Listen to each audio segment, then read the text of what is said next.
இந்த உலகத்துல எனக்குன்னு ஒண்ணுமே இல்லடா, ஒண்ணு தவிர எனக்கு ஒரு வழியை சொல்லு அப்படின்னு இறைவனாண்ட கேட்டான். ஆனா நான் டூரிஸ்ட் மாதிரி போய் சுத்திக்கின்னு வந்து கடவுளை தேடுறேன்னா ஒருபோதும் தேட முடியாது. இருக்கிற இடத்துலயே தேடணும், போட்ட இடத்துலயே தேடினா தான் கிடைக்கும். ஆனா போற இடமெல்லாம் தேடினா கிடைக்காது. அதனால எந்த ஊர் போனாலும் கடவுள் உனக்குள்ளவே இருக்கிறான். நான் இங்க என்ன சொல்லிக்கிறேன், அற்புதமான பிறவி மனித பிறவி. இந்த பிறவியில் ஆண்டவனை தேடுங்க, தீமையெல்லாம் இந்த உலகத்தோட விட்டுடுங்க, நன்மையை செய்து இறைவனை தேடுங்க.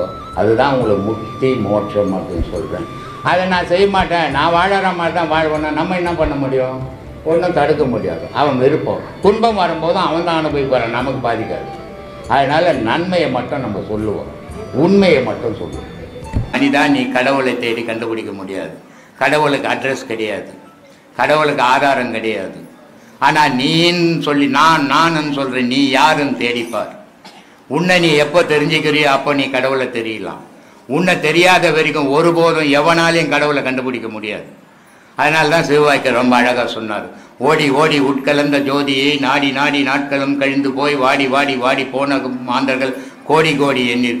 கடவுளை தேடி செத்தவன் யாருன்னு சொல்ல முடியாது. ஊர் ஊரா தெரிஞ்சாண்டா கடவுளை தேடி. ஆனால் அவன் எங்கேயுமே அந்த பேரொழியை கண்டுபிடிக்க முடியல. சரி, கண்டுபிடிக்க முடியாத பேரொழியை நான் கண்டுபிடிக்கணும்னு நினைக்கிறேன். எப்படிப்பா கண்டுபிடிக்குதுன்னா, உருதரித்த நாடியில் ஒடுங்குகின்ற வாய்வினை கருத்தினால் இருத்திய கபாலமேற்ற வல்லாரே விருத்தரும் பலராவார் மேனியும் சிவந்திடும் அருள் தரித்த பாதம் அம்மை பாதம் உண்மையேனர். இதாண்டா சத்தியம். உனக்குள்ள நீ கடவுளை எப்போ தேடி ஒரு இடத்துல உட்காரையோ கடவுளோட நீ கூடி வாழ்வ. ஆனால் கடவுளை தேடி உலகம் ஃபுல்லாக சுற்றினோட கண்டுபிடிக்கவே முடியாது. நீ உலகத்தை தான் சுற்றி பார்த்துன்னு வரணும். அது ஒரு டூரிஸ்ட் மாதிரி தான். கடவுள் அங்கெல்லாம் கிடையாது. ஏன்னா கடவுள் இல்லாத இடத்துல தான் நீ போய் கடவுளை தேடினுக்கிற. கடவுளுடைய சிலை இருக்கிற இடத்துல தான் கடவுளை தேடினுக்கிற. ஆனால் கடவுள் இருக்கிற இடத்துல மறந்துட்ட. ஆட்டை தோல் மேலே போட்டுன ஆடுக்கானன்ற மாதிரி கடவுளை உள்ள வச்சுக்கணும். வெளி உலகத்தில் கடவுளை தேடினா எங்கே கடவுள் கிடைப்பான்? அதனால உனக்குள்ள கடவுளை தேடு. நீ யாருன்னு தேடு. நீ யாருன்னு உனக்கு தெரிஞ்சதுன்னா கடவுள் யாருன்னு தெரியும் உனக்கு. உன்னை யாருன்னு தெரியாத வரைக்கும் கடவுள் யாருன்னு கண்டுபிடிக்க எந்த கொம்பனாலையும் முடியாது. ஏமாத்தின்னு ஒன்னா இருக்கலாம் உலகத்தில். அதனால தன்னை அறியணும் முதல்ல, அப்புறம் தான் தலைவன் அறிய முடியும். தன்னை அறியாதவனுக்கு தலைவன் தெரியவே தெரிய மாட்டான். உண்மை சத்தியம். அதனால உண்மையை தேடுங்க. தாயும் தகப்பனும் அங்கே ஆசைப்பட்டான், நடுவில் நான் போய் வேண்டேன். சரி, அப்போ நான் விரும்பி தான் இந்த உலகத்துக்கு வந்தேன்னு தவிர எங்க அப்பா அம்மா விரும்பி நான் வரல. அப்போ தான் தோன்றி தான் நானே இல்லையா. ஒரு மரம் அது முளைச்சி வருது தரையில், தண்ணி இல்லை, எதுவும் இல்லை. பில்டிங்குங்களில் பார்த்தீங்கன்னா அந்த சுவர்லேயும் அரச மரம் இருக்கும். ஆமாம், நல்ல பெருசு பெருசாக இருக்கும். இது யார் போய் நட்டாங்க? தான் தோன்றி தான் வந்தது. உலகத்தில் எல்லா பொருளும் தான் தோன்றி வந்தது. ஆனால் எல்லாத்தையும் காக்கிறது ஒரு பொருள் இருக்கணும், அதான் கடவுள் இல்லையா. அதான் கேட்கறது. அதுதானே எதுன்னு நான் கேட்டேன், இன்னும் பதில் வரலையே எனக்கு. சரி சார், ஒவ்வொருத்தரும் ஒவ்வொன்றா கேட்டு பார்த்துட்டு நான் லூஸ் ஆகிடுவோம் உங்களுக்கு சாமி. நான் யோசிச்சுக்கிட்டே இருக்கேன். சரி, அப்போ இவ்வளவு நம்மகிட்ட இருக்கிற மூளை வரைக்கும் கசக்கி பார்க்குறோம். எப்படியோ ஒரு நம்ம எவ்வளோ இருக்கிறோமோ அவ்வளோ பார்க்குறோம். பார்க்கும்போது முடிவு கிடைக்கும் உலகத்தை. ஆமா, முடிவே கிடைக்காது. மனிதன் ஒருத்தன் இல்லைன்னு சொன்னா கடவுள்னு ஒன்று கிடையாதுமா உலகத்தில். யார் பேசுவான்? புலி போய் பேசுமா கடவுள் இருக்கிறாருன்னு? சிங்கம் போய் பேசுமா? யானை போய் பேசுமா? மனிதன் தான் பேசுவான் கடவுளை பற்றி. அப்போ மனிதனுக்குள்ள தான் கடவுளே இருக்குது. மனிதன் ஒருத்தர்னா கடவுள் என்ன ஒன்று கிடையாது. முட்டாள்கள் நீங்க அப்படின்னா, காசு வரை நான் நடந்தேன், கால் எழுத்து போனேன், வாசி ஏற மறந்தேன். காசிக்கு போன கடவுளுக்கு தானே? அங்கேயும் ஒன்றும் கிடையாது. அங்கேயும் கோயில் கோலம் தான், இங்கே மாதிரி தான் எல்லாம் ஒன்று. எங்கே போனாலும் கடவுள் கிடையாது. கடவுள் உனக்குள்ள வச்சு நீ சுமந்து திஞ்சிங்கிற. அதனால நான் காசிக்கு போயிருந்தாலும் பெரிய ஆள், இமைக்கு போயிருந்தாலும் பெரிய ஆள், இமயத்தில் போனால் கடவுளை உட்காந்துங்கிறார் வா வான்னு கூப்பிட்டுக்கிறேன். எங்கே போனாலும் இல்லை, உனக்குள்ள உன்னை தேடு. உன்னை தேடி நீ எப்போ தெரிஞ்சுக்கிறியோ கடவுளை தெரிஞ்சுக்கலாம். இதுதான் சாமி என்னுடைய தத்துவம். இப்போ ஏன் இவன் பிறக்கிறான், ஏன் சாகிறான் சிந்திக்கவே இல்லை. எத்தனை வாட்டி நான் பிறக்கிறது, எத்தனை வாட்டி நான் சாகிறேன். அப்போ இந்த மரணத்தை நான் நிறுத்தணும்னா என்ன செய்யணும் அப்படின்னு ஒரு நாள் எனக்கு சிந்திக்க மாட்டேன். இந்த மரணத்தை நிறுத்தணும்னா நாரணனா இருக்கிற மனுஷனை நாராயணனா மாற்றணும். நாரணன்றது இளமை, நாராயணன்றது முதுமை. அப்போ இந்த நாரணன்ற உயிரை நாராயணனா மாற்றினா அது வைகுண்டம் போயிடும், இங்கே பூமியில் இருக்காது. அப்போ பிறப்பு இருக்காது. இதுதான் அதனுடைய அடிப்படை. என்கிட்ட வாங்க, நான் இதை பண்ணுறேன் அதை பண்ணுறேன், நீங்கள் நல்லா இருப்பீங்க, அது பண்ணுறேன் இது பண்ணுறேன், உங்கள் உடம்பு நோயெல்லாம் எவனாலையும் எவன் நோயும் தீர்க்க முடியாது. தீர்க்க ஆரம்பிச்சுட்டான்னா ஊரில் ஆஸ்பத்திரிலாம் தேவை கிடையாது, டாக்டரே தேவை கிடையாது, இவனே டாக்டரை மாறிடலாம். இதெல்லாம் வந்து சும்மா நான் நம்புறது இல்லைம்மா. அதெல்லாம் நானும் யாருக்கும் அதெல்லாம் பண்ணதும் கிடையாது, பண்ண போகிறதும் கிடையாது. என்னை நம்பி வந்தால் சில அறிவுரைகள் சொல்லுவேனே தவிர நான் மந்திரம் பண்ணுறேன் தந்திரம் பண்ணுறேன் என்கிட்ட வா நீ இப்படி ஆகிடுவா அப்படி ஆகிடுவேன்னு நான் சொல்கிறதும் கிடையாது. இன்றைக்கி நிறைய இடத்துல அப்படி தான் சொல்லி ஜனங்க ஏமாந்துன்னு இருக்குது. அது அவங்கவுங்க விருப்பம், நம்ம அதை சொல்ல முடியாது, தடுக்க முடியாது. ஏன்னா அவங்க விருப்பப்பட்டு போகிறாங்க. அதனால் அதெல்லாம் எவன் மந்திரமும் ஒன்றும் சொல்லாது. நீ மந்திரம் ஒன்று இருக்குதுன்னு நினச்சிட்டின்னா இருக்கும், அது இல்லை கடவுள் இருக்குதுன்னு நினச்சிட்டின்னா கடவுள் இருக்கும். நீ எதை நம்புறிய, பேய் இருக்குதுன்னா பேய் இருக்கும், பேய் இல்லை நான் தான் பேயின்றினா பேயே இருக்காது. அது மாதிரி உன்னுடைய நம்பிக்கை தான் எல்லாத்துக்கும் காரணமே தவிர நிஜம் எதுவும் கிடையாது. நிஜம்ன்றது நீயும் கடவுளும் தான். பயம்தான் எல்லாமே காரணம். அது மாதிரி மனசா எல்லாத்துக்குமே மனம்தான் காரணம். உன் வாழ்க்கை உன் கையில் இருக்குது. நீ துன்பப்படுற, உன் வாழ்க்கையில் துன்பப்படுற. இந்த துன்பம் ஏன் வந்தது? நான் நல்லா உழைக்கிறேன், நல்லா சம்பாதிக்கிறேன், நல்லா சாப்பிட்றேன், ஆனால் எதுக்கு எனக்கு இந்த துன்பம் வரணும்? இதுக்கு என்ன காரணம்? உட்காந்து கண்ணை மூடிக்கின்னு யோசித்தின்னா அதுக்கு ஒரு விடை கிடைக்கும். அந்த விடையை சீர் பண்ணிக்கோ, உன் வாழ்க்கை நல்லா இருக்கும். நீ அதை விட்டுட்டு அடுத்தவங்ககிட்ட போய் ஏமாந்து உட்காந்துக்கின்னு இருந்தீங்கன்னா அவன் பணம் பறிக்க தான் செய்வான். அதனால தான் சொல்கிறான், பாவி பணம் பறிக்க வருவான், அவனுக்கு 7 நரகு காசியில் காத்திருக்குதுன்றார் அகஸ்தியர். அதனால் இந்த தெய்வ வழிபாட்டை சொல்லி காசு பறிக்கிறதோ மந்திரம் பண்ணுறதோ தந்திரம் பண்ணுறேன்னு ஏமாத்துறதோ பண்ணால் காசியில் 7 நரகம் உனக்கு காத்துங்குதுறான்றார் அகஸ்தியர். அதனால் அந்த மாதிரி வேலையெல்லாம் செய்யக்கூடாது காசுக்கோசம். இப்போ இங்கே கூட காசு கொடுக்குறாங்க, டொனேஷன் கொடுக்குறாங்க, அதை கொடுக்குறாங்க. இன்றைக்கி இவ்வளோ பெரிய பில்டிங் கட்டிங்கிறோம், 2 கோடி ரூபாய்க்கு பில்டிங் கட்டிங்கிறோம். இது யாருக்காக கட்டுறோம்? எனக்காகவா? இல்லை என் மனைவிக்காகவா? இல்லை என் பிள்ளைங்களுக்காகவா? கிடையாது. பொது இந்த உலக மக்கள் உபயோகப்படுத்திக்கணும். நம்ம மறைஞ்சிடலாம், நம்ம கொடுத்தவங்க உழைப்பும் மறையக்கூடாதுன்னா இந்த உடலில் சேர்க்குற எண்ணத்தை உயிரில் சேர்க்கணும். உயிரில் சேர்த்திங்கன்னா உயிர் முதுமை பெறும். உயிர் முதுமை பெற்றதுன்னா அது ஜீவனாக இருந்தது சிவமாக மாறும். சிவமாக மாறுச்சுன்னா இந்த பூமியில் இருக்கிறது அது கையில் ஆகாயத்துக்கு போயிடும் இல்லையா? உண்மையான ஆன்மீகவாதி எப்படி இருக்கணும் சார்? எந்த ஆடம்பரமும் இருக்கக்கூடாது. அவன் நல்லதை மட்டும்தான் நினைக்கணும். 4 பேருக்கு நல்லதை மட்டும் சொல்லி கொடுக்கணும். எந்த வித ஆசைக்கும் அவன் அடிமையாகக்கூடாது. இதில்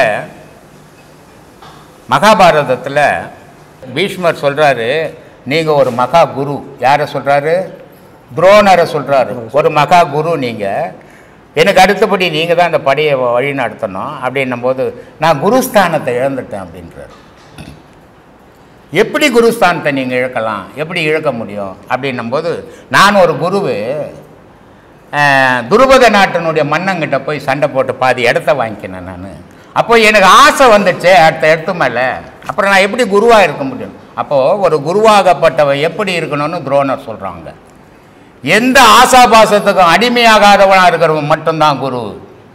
ஏற்றத்தாழ்வை பார்க்காதவன் மட்டும்தான் குரு. நன்மை தீமைகளை சமமாக நினைக்கிறவன் தான் குரு. எல்லா ஆசைக்கும் அடிமையாக ஊரில் இருக்கிற பொருளெல்லாம் நமக்கு தான் வேணும்னு ஆசைப்படுறவன் குரு இல்லைடான்றான். அப்போ ஒரு குருவாகப்பட்டவன் எப்படி இருக்கணும்? எது மேலேயும் ஆசை பற்றற்று இருக்கணும். அதனால தான் சொன்னான், பற்றற்றவனை பற்றிக்கொள் அப்படின்னு இல்லையா?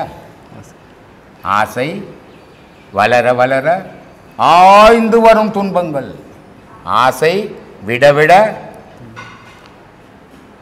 ஆய்ந்து வரும் இன்பங்கள். அப்போது மனிதனுடைய துன்பத்துக்கு அடிப்படை எதுவாக இருக்குதுன்னா இவன் படுற ஆசைகள். இவனுக்கு கிடைச்சிட்டா இவன் சந்தோஷம், கிடைக்கலன்னா துன்பம் தான். ஆனால் இது சராசரி மனிதனுடைய நிலை. ஒரு குருவனுடைய நிலை அப்படி இல்லை. எதுக்குமே ஆசைப்படக்கூடாது. கிடைச்சது இல்லை அப்படி போனால் அவனே நல்ல குரு. எந்த நல்ல ஒரு நல்ல குருவானவன் எப்படி இருக்கணும் அப்படின்னா எந்தவித ஆடம்பரத்துக்கும் அவன் அடிமையாகக்கூடாது. எந்தவித ஆசாபாசத்துக்கும் அவன் அடிமையக்கூடாது. எந்த பொருளுக்கும் அவன் அடிமையாகக்கூடாது. அவன் தனித்து சுயமாக நிற்கணும். அவனே நல்ல குரு. அவனை பின்பற்றவனே நல்ல சீடன். முடியாதவெல்லாம் சீடன் சொல்லிக்க முடியாது. அப்படி முடியாமல் குருன்னுட்டு சொல்லிக்கின்னு அதில் பலவிதமான வேஷங்களை கட்டிக்கின்னு நான் ஆடினேன்னா அது நல்ல குரு இல்லைன்னு பார்க்கும்போதே தெரிஞ்சுக்கலாம். ஏன்னா இறைவன்ற ஒரு புனித பொருளை எந்த ஒரு குரு பார்த்து வழிபட்டானோ அவனுடைய மனம் அவனுடைய உடல் மேலே எந்த ஆடம்பரத்தையும் விரும்பாது. ஏன்னா பரிசுத்தமாக நிற்கிறான் இறைவன், எந்த இதுவும் இல்லாமல். அப்போது ஒரு நல்ல குருவாகப்பட்டவன் அடையாளமாக இருக்கிற சீடனுக்கு இவன் பரிசுத்தமாக நிற்கணும் இல்லையா? இவன் கண்டதெல்லாம் போட்டு அழகி சினிமாவில் மேக்கப் பண்ணுற மாதிரி தெரிஞ்சோம்னா அது நல்ல குருவுக்கு கடவுளுக்கு பார்த்தவனுக்கு அர்த்தமே இல்லை. அவன் படிச்சுட்டு பேசின்னு இருக்கலாம், அவனுக்கு பண வசதியில் பேசின்னு இருக்கலாம், ஏதோ பல முறையில் அவன் பயன்படுத்திக்கலாம். ஆனால் நல்ல குருன்றவன் எந்தவித ஆடம்பரத்துக்கும் அடிமையாகாமல் இருக்கிறவன் தான் நல்ல குரு. கடவுளை எவன் ஒருத்தன் அறியிறானோ அவனுக்கு எந்த வேஷமும் கட்ட மனம் வராது, எந்த வேஷமும் கட்ட முடியாது. அவன் இருக்கிற மாதிரி தான் இருப்பானே தவிர அதில் எந்த தோற்றத்தை மாற்றவே முடியாது அவனால். மகான்களே எந்தவித ஆடம்பரமும் இல்லாமல் இருந்தால்தான் மகான்கள். எல்லா வேஷமும் கட்டியும் தெருக்கூத்தாடுற மாதிரி ஆடுறோம் மகான் கிடையாது. அவன் ஒன்றும் அறியல, உலக விஷயத்தில் ஈடுபட்டுனுக்கிறான், உலக விஷயத்தோடு ஒட்டு வாழறான் அப்படின்னு அர்த்தம். ஆனால் கடவுளை அறியாதவன் பல தோற்றங்களை மாற்றிக்கலாம். அப்போவே தெரிஞ்சுக்கலாம் இவன் இன்னும் கடவுளை அறியலை, அறியாதாலே இந்த வேஷமெல்லாம் கட்டுறான் அப்படின்னு தெரிஞ்சுக்கலாம். இதெல்லாம் சில அடையாளங்கள்மா. ஒரு குருவா மாறணும் அப்படின்னா என்ன மாதிரி தகுதிகள்? ஐயோ ரொம்ப கஷ்டமா, அது ரொம்ப கஷ்டம். ஒரு சீடனா மாறிடலாம், ரொம்ப ஈஸி. ஒரு குருவா உண்மையான குருன்னா நிறைய குரு இருக்கிறாங்க, அது மாதிரி இல்லை. உண்மையான குருவா மாறணும்னா நீ எல்லாத்தையும் இழக்கணும். நீ எப்போ எல்லாத்தையும் இழக்கிறியோ அப்போ உன்னுடைய தகுதி உயர ஆரம்பிக்கும். நீ எப்போ எல்லாத்தையும் சேர்க்க ஆரம்பிக்கிற உன்னுடைய தகுதி தாழ்ந்து போய்கினே இருக்கும். பட்டினத்தார் அரசனை விட பெரிய பணக்காரன். அந்த ஆள் நினைச்சா எதையும் சாதிக்கிறது. அப்படிப்பட்டவன் எல்லாத்தையும் தூக்கி போட்டு யாரானா எத்தனை போங்கடான்னு கோமணத்தை கட்டின்னு ரோட்டுக்கு இறங்கிட்டான். ஆனால் முன்னாடி பணக்காரனாக இருக்கும்போதும் கடவுள் வழிபாடு பண்ணார். டெய்லி கடைக்கு வரும்போது அவங்க அப்பா 10 வயசுல இறந்துட்டார். அதிலேருந்து இவர் தான் கடையை பார்த்துக்கிறார். கடைக்கு வர்றதுக்கு முன்னே கோயிலுக்கு திருவடை மருதூர் சிவன் கோயிலில் போய் சாமி கும்பிட்டுட்டு தான் வருவார். ஆனால் கடவுள் தெரியாது. ஆனால் எல்லாத்தையும் தூக்கி போட்டுட்டு வந்த பிறகு கடவுள் இவர் பின்னாடி ஓட ஆரம்பித்தார் இல்லையா? அப்போது எப்போ இறைவன் மனிதனை நெருங்குறான் அப்படின்னா உலக விஷயத்தை எல்லாத்தையும் எப்போ ஒருத்தன் இழக்கிறானோ அப்போ இறைவன் கூட சேர்ந்துக்கிறான். அப்போ தான் நீ நல்ல குருவை ஆக முடியும். இல்லைன்னா வேஷம் உத்ராட்சம் கழுத்தில் ஒரு 5 லட்சம் ரூபாய் மணியை போட்டுக்கணும், தலையில் ஒரு டர்பனை கட்டிக்கணும், கையில் ஒரு செங்கோல் எடுத்துக்கணும் உட்காந்துக்கலாம். இந்த சேரு பெங்களூர்லேருந்து வந்தது. அவர் என்ன பண்ணிட்டாரு, இந்த சார் அமிச்ச ஒரு செங்கோல்லாம் வச்சுட்டாரு. அமிச்சிட்டு எனக்கு வீடியோ அமிச்சார். சாமி உன்னை கையெழுத்து கும்பிட்றேன், எனக்கு சேரே வேணும், சாதாரண சேரில் பேசியிருந்தா போதும். நான் அதுக்கப்புறம் இப்போ சாதாரணமாக செய்து அமிச்சார். ஏன் சொல்கிறேன்னா எவன் ஒருத்தன் தெய்வத்தை கண்டானோ தெய்வத்தினுடைய அருள் பெற்றானோ அவன் எந்த ஆடம்பரத்தையும் விரும்ப மாட்டான். உண்மையான கடவுள் அருள் பெற்றிருந்தான்னா கடவுளை கண்டிருந்தான்னா அவன் மனம் எந்த ஆடம்பரத்தையும் விரும்பாது. அவன் இயற்கையில் போயின்னு இருக்கணும்னு தான் நினைப்பான். ஆனால் அறியாதவன் 1000 ஆடம்பரம் போட்டு உலகத்துக்கு அடையாளம் காட்டின்னு இருக்கலாம். அது நமக்கு எதுக்கு அந்த வீணு? அதனால் குருன்றது ரொம்ப கஷ்டமாக. சீடனாக இருந்தால் யாரும் போய் அடிக்க போகிறதில்ல. குருன்னா 10 பேர் ஒதிப்பான். இப்போ இங்கே நான் குருன்றதுனால தான் நீ கேள்வி கேட்டேன். யாரையாவது கேட்டியா? 10,000 பேர் இருக்கிறாங்கள, கேட்டியா?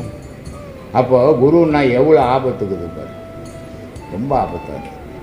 இதனால்தான் சொன்னார் திருமூலர், இருட்டறை மூலையில் இருந்த கண்ணி குருட்டு கிழவன் கூடல் குறித்து குருட்டினை நீக்கி மருட்டிய அவளை மனம் புரிந்தாள் என்றான். இதில் என்ன தெரிஞ்சது, புரிஞ்சுது? ஏன்பா படித்த மனுஷன் தெரியலன்ற சித்தர் பாட்டெல்லாம் வந்து என்கிட்ட கேட்குற இல்லையா? அவங்க சூட்சகமா உள்ளுக்குள்ள நடக்கிற விஷயத்த குறிப்பிட்டு சொன்னதை யாரையா பார்க்க? ஏமா உனக்கு உள்ளுக்குள்ள எதுவும் நடக்கலையா? நடக்குது. பின்ன நீ சொல்ல வேண்டியது தானே. ஐயா தெளிஞ்ச அளவுக்கு எங்களுக்கு எல்லாம் தெளிவு வரல. கண்ணாடி கிட்ட போய் நின்னா ஐயா நீ முழுசா உன்னை பார்க்கலாம், வெளித்தோட்டம் முன்பக்கம் இல்ல? ஆமா ஐயா. அப்படித்தானே பாத்துக்கிறல கண்ணாடி கிட்ட டெய்லி பாப்பி. நீ சினிமா நடிக்க சும்மா வரப்ப ஐயா முழுசா பார்க்கலாம் உடம்ப. பின்பக்கம் திரும்பி கண்ணாடியில பாத்தீங்கன்னா பாதி தான் பார்க்க முடியும். சிரமம். ஆமாய்யா, முழுசா பார்க்க முது வரைக்கும் தான் பார்க்க முடியும், அது கீழே பார்க்க முடியாது. ஆனா அதுக்கு கீழே இருக்கிற இடம் உனக்கு தெரியாத இடத்துக்கு பேரு இருட்டுன்னு பேரு. உனக்கு தெரிஞ்ச இடத்துக்கு பேர் வெளிச்சம்னு பேர். எது வரைக்கும் உனக்கு தெரியுதோ அது வெளிச்சத்தில் இருக்குதுன்னு தானே சொல்லுவேன். அதுக்கு மேலே தெரியல இருட்டாக்குதுப்பா தெரியலப்பான்னு சொல்லுவேன். அது மாதிரி இருட்டறையில் அம்பாளுக்குறாளா 2 புட்டத்துக்கு நடுவில் அகாரம் என்ற எழுத்து இருக்குதான். அதனால சொல்றார் திருமூலர், அங்கே அம்மா வந்து அப்பாவை பிரிஞ்சு போய் சண்டை போட்டுக்கின்னு 2 பேரும் அந்த மகாவிஷ்ணு 2 பேரும் பிரித்து விட்டாண்டால். அதனால அந்த அம்மா சண்டை போட்டுன்னு கீழே உட்காந்துங்கிறாங்க. அந்த அம்மாவை நினச்சி புருஷனை நினச்சி பொண்டாட்டியை நினச்சி ஏன்னா பொண்டாட்டிங்க அதிகமாக புருஷனை நினைக்க மாட்டாங்க, வருமானம் தான் நினைப்பாங்க. ஆனால் இந்த புருஷங்காரனுங்க இருக்கிறானுங்க பாரு ஏமாளிங்க பாவம். நான் உன்னை சொல்ல சாமி, நீ ஏன் உன்னை எடுத்துக்கிற? இந்த புருஷங்காரனுங்க ரொம்ப ஏமாளி. ஒன்றுக்கும் உதவாத பொண்டாட்டியா கூட தாழ்மையில் தூக்கி வச்சுன்னு தெரிவானுங்க. அந்த மாதிரி அந்த ஆள் பொண்டாட்டியை நினச்சி கண்ணெல்லாம் தெரியாத போயிடுச்சான். யாருக்கு? சிவபெருமானுக்கு. இந்த அம்மா கீழக்கிறாங்களாம். இப்போ இவங்க 2 பேரும் சேரணும்மா. சேரணும்னா யாரா அதுக்கு உதவி பண்ணுறது அப்படின்னு கேட்குறாரு. உயிராக இருக்கப்பட்ட நீ தாண்டா உதவி பண்ணணும். ஏன்னா 2 பேருக்கும் புள்ள நீ இந்த அம்மா பிரிஞ்சு போயிருக்கிற அம்மாவை எடுத்துன்னு போய் அந்த அப்பா கூட சேர்த்தீங்கன்னா பாவம் இருந்தாலும் கண் தெரியாத ரொம்ப காலமாக இந்த அம்மா பார்க்க முடியாது பாழா போய் இருக்கிறான். ஆனால் இந்த அம்மா போய் பார்த்த உடனே அவரு கண்ணு வந்துடும். அவரை சின்ன வயசு ஆக்கிடுவாங்க. 2 பேரும் கல்யாணம் பண்ணிப்பாங்களாம். அப்போ பிரிஞ்சு போயிருந்த தாயும் தகப்பனும் சேர்றதுக்கு காரணமா இருந்த உன்னை விடுவாங்களாம் நடு ரோட்ல, தனக்குள்ள சேர்ப்பாங்கடா. அதாண்டா முக்தி மோட்சம்னாரு. மத்துவாச்சாரி கேள்விப்பட்டிருக்கே, ராகவானந்தனுடைய குரு மத்துவர். அவரை வேலூர் மடத்துக்காரு போட்டிக்கு கூப்பிட்டு கேள்வி கேட்குறாங்க. ஞானமெல்லாம் தெரியும் அவருக்கு மத்துவருக்கு. ஆனால் மற்றவன் கேட்குற கேள்விக்கெல்லாம் பதில் சொல்ல தெரியாது, அந்த ஆற்றல் கிடையாது. அதனால் அவரை தோத்துட்டாருன்ட்டாங்க. மகான் தான் அவர். ஆனால் ராகவாந்தர் உருவான பிறகு அவர்கிட்ட இது மாதிரிலாம் நடந்து போச்சுன்னு சொன்ன பிறகு ராகவாந்தர் போய் அங்கே போட்டி போட்டு ஜெயிச்சுட்டு குருவுக்கு ஆசீர்வாதம் பண்ணிட்டு போகிறார். அப்போது ஒரு குருவனுடைய தாழ்ந்த நிலையை உயர்த்துறது யாருக்கிட்ட இருக்குதுன்னா சீடங்கிட்ட இருக்குது. அப்படிப்பட்ட சீடன் அமையணும். ராமகிருஷ்ண பரமஹம்சர் கல்கட்டாவில் இருந்தார். அவர் இந்த உலகத்துக்கு தெரியாது. அந்த ஊர் அவர் இருந்த ஊர் வரைக்கும் தான் அவருக்கு தெரியும். பெரிய மகான். ஆனால் அவருடைய புகழை பரப்புனது ஒரு சீடன் விவேகானந்தர். உலகம் ஃபுல்லாக இன்றைக்கி ராமகிருஷ்ணன் தெரிகிறாருன்னா அது காரணம் விவேகானந்தர் இல்லையா? அதே மாதிரி ரமண மகரிஷி திருவண்ணாமலையில் இருந்தார். அவர் ஒரு குகைக்குள்ளே இருந்தார். அவரை வெளியே கொண்டுன்னு வந்தது சேஷாத்திரி சாமி. ஆனால் அவரை உலகம் ஃபுல்லாக காட்டினது பால் பிரண்டன். பால் பிரண்டன் என்ற ஒரு ஆங்கிலேய ஆசிரியர். அவன் இந்தியா முழுவதும் ஞானிகளை பற்றி ஆராய்ச்சி நடத்தின்னு வரான். ஆராய்ச்சி நடத்திக்கின்னு அவன் மந்திரவாதியிலேருந்து சாமியார்கள்லேருந்து ஞானிகள் வரைக்கும் எல்லாரையும் ஆராய்ச்சி நடத்துகிறான். இமயத்திலேருந்து நடத்திக்கின்னு இங்கே வரைக்கும் வந்துட்டான்.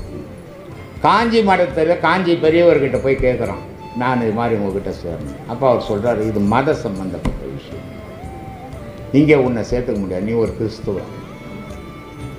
அதனால் நீ என்ன பண்ணுறது, ஜாதி மதம் இல்லாத ஒருத்தன் உட்காந்துக்கிறார் ரமணர், அவர்கிட்ட போய் உன்னுடைய கேள்விக்கெல்லாம் பதில் கிடைக்கும் அப்படின்னு நினச்சார்.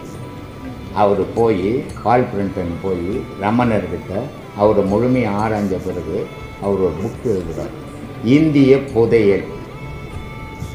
என்னது?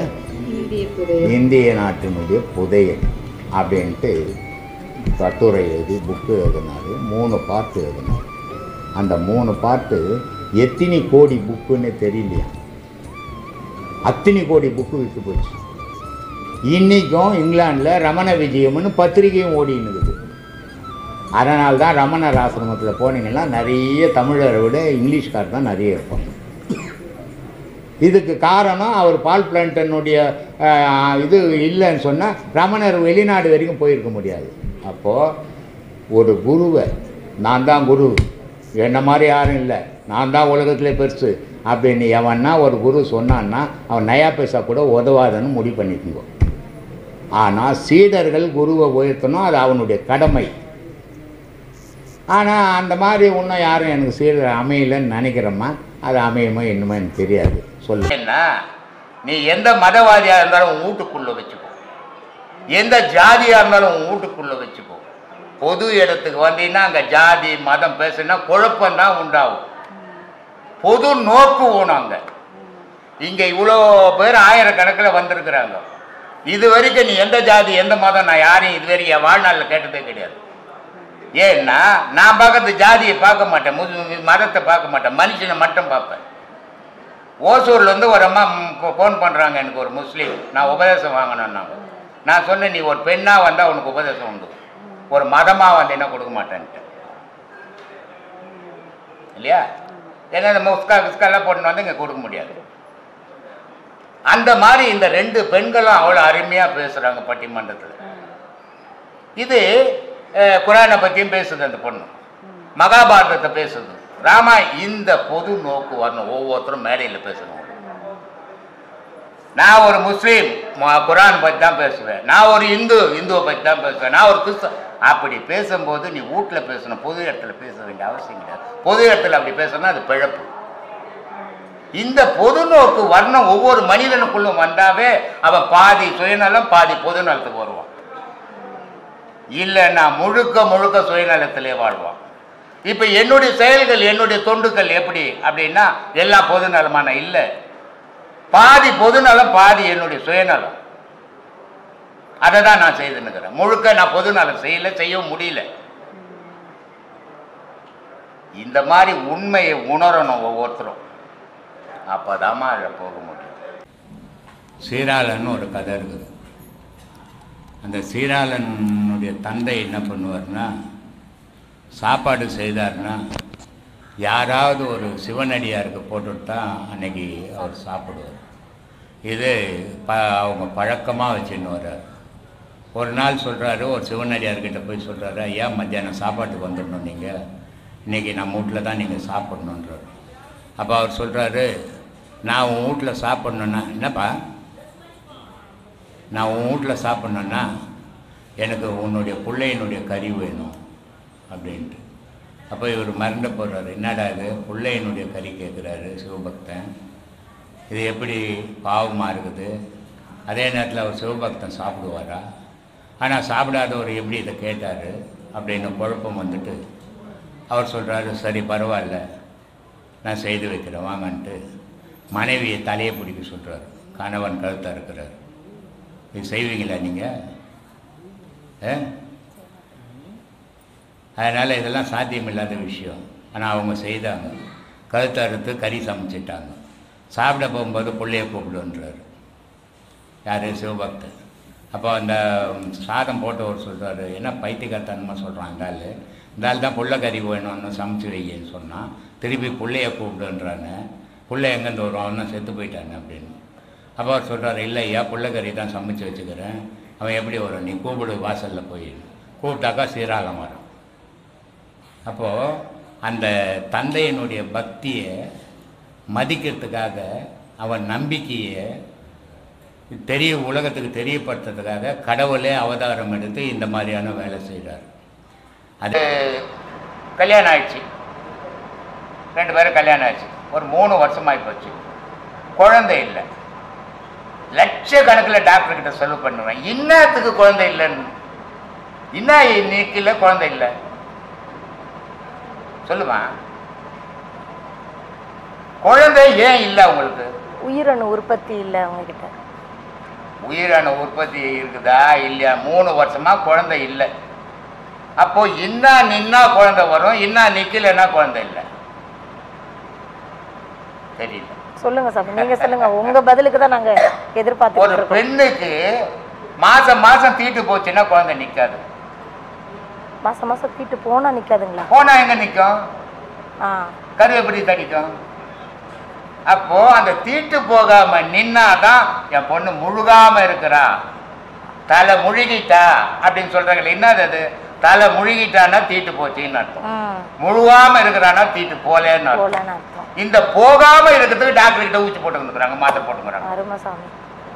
புரியுதா? அந்த தீட்டு தாம்மா குழந்தையா மாறுது.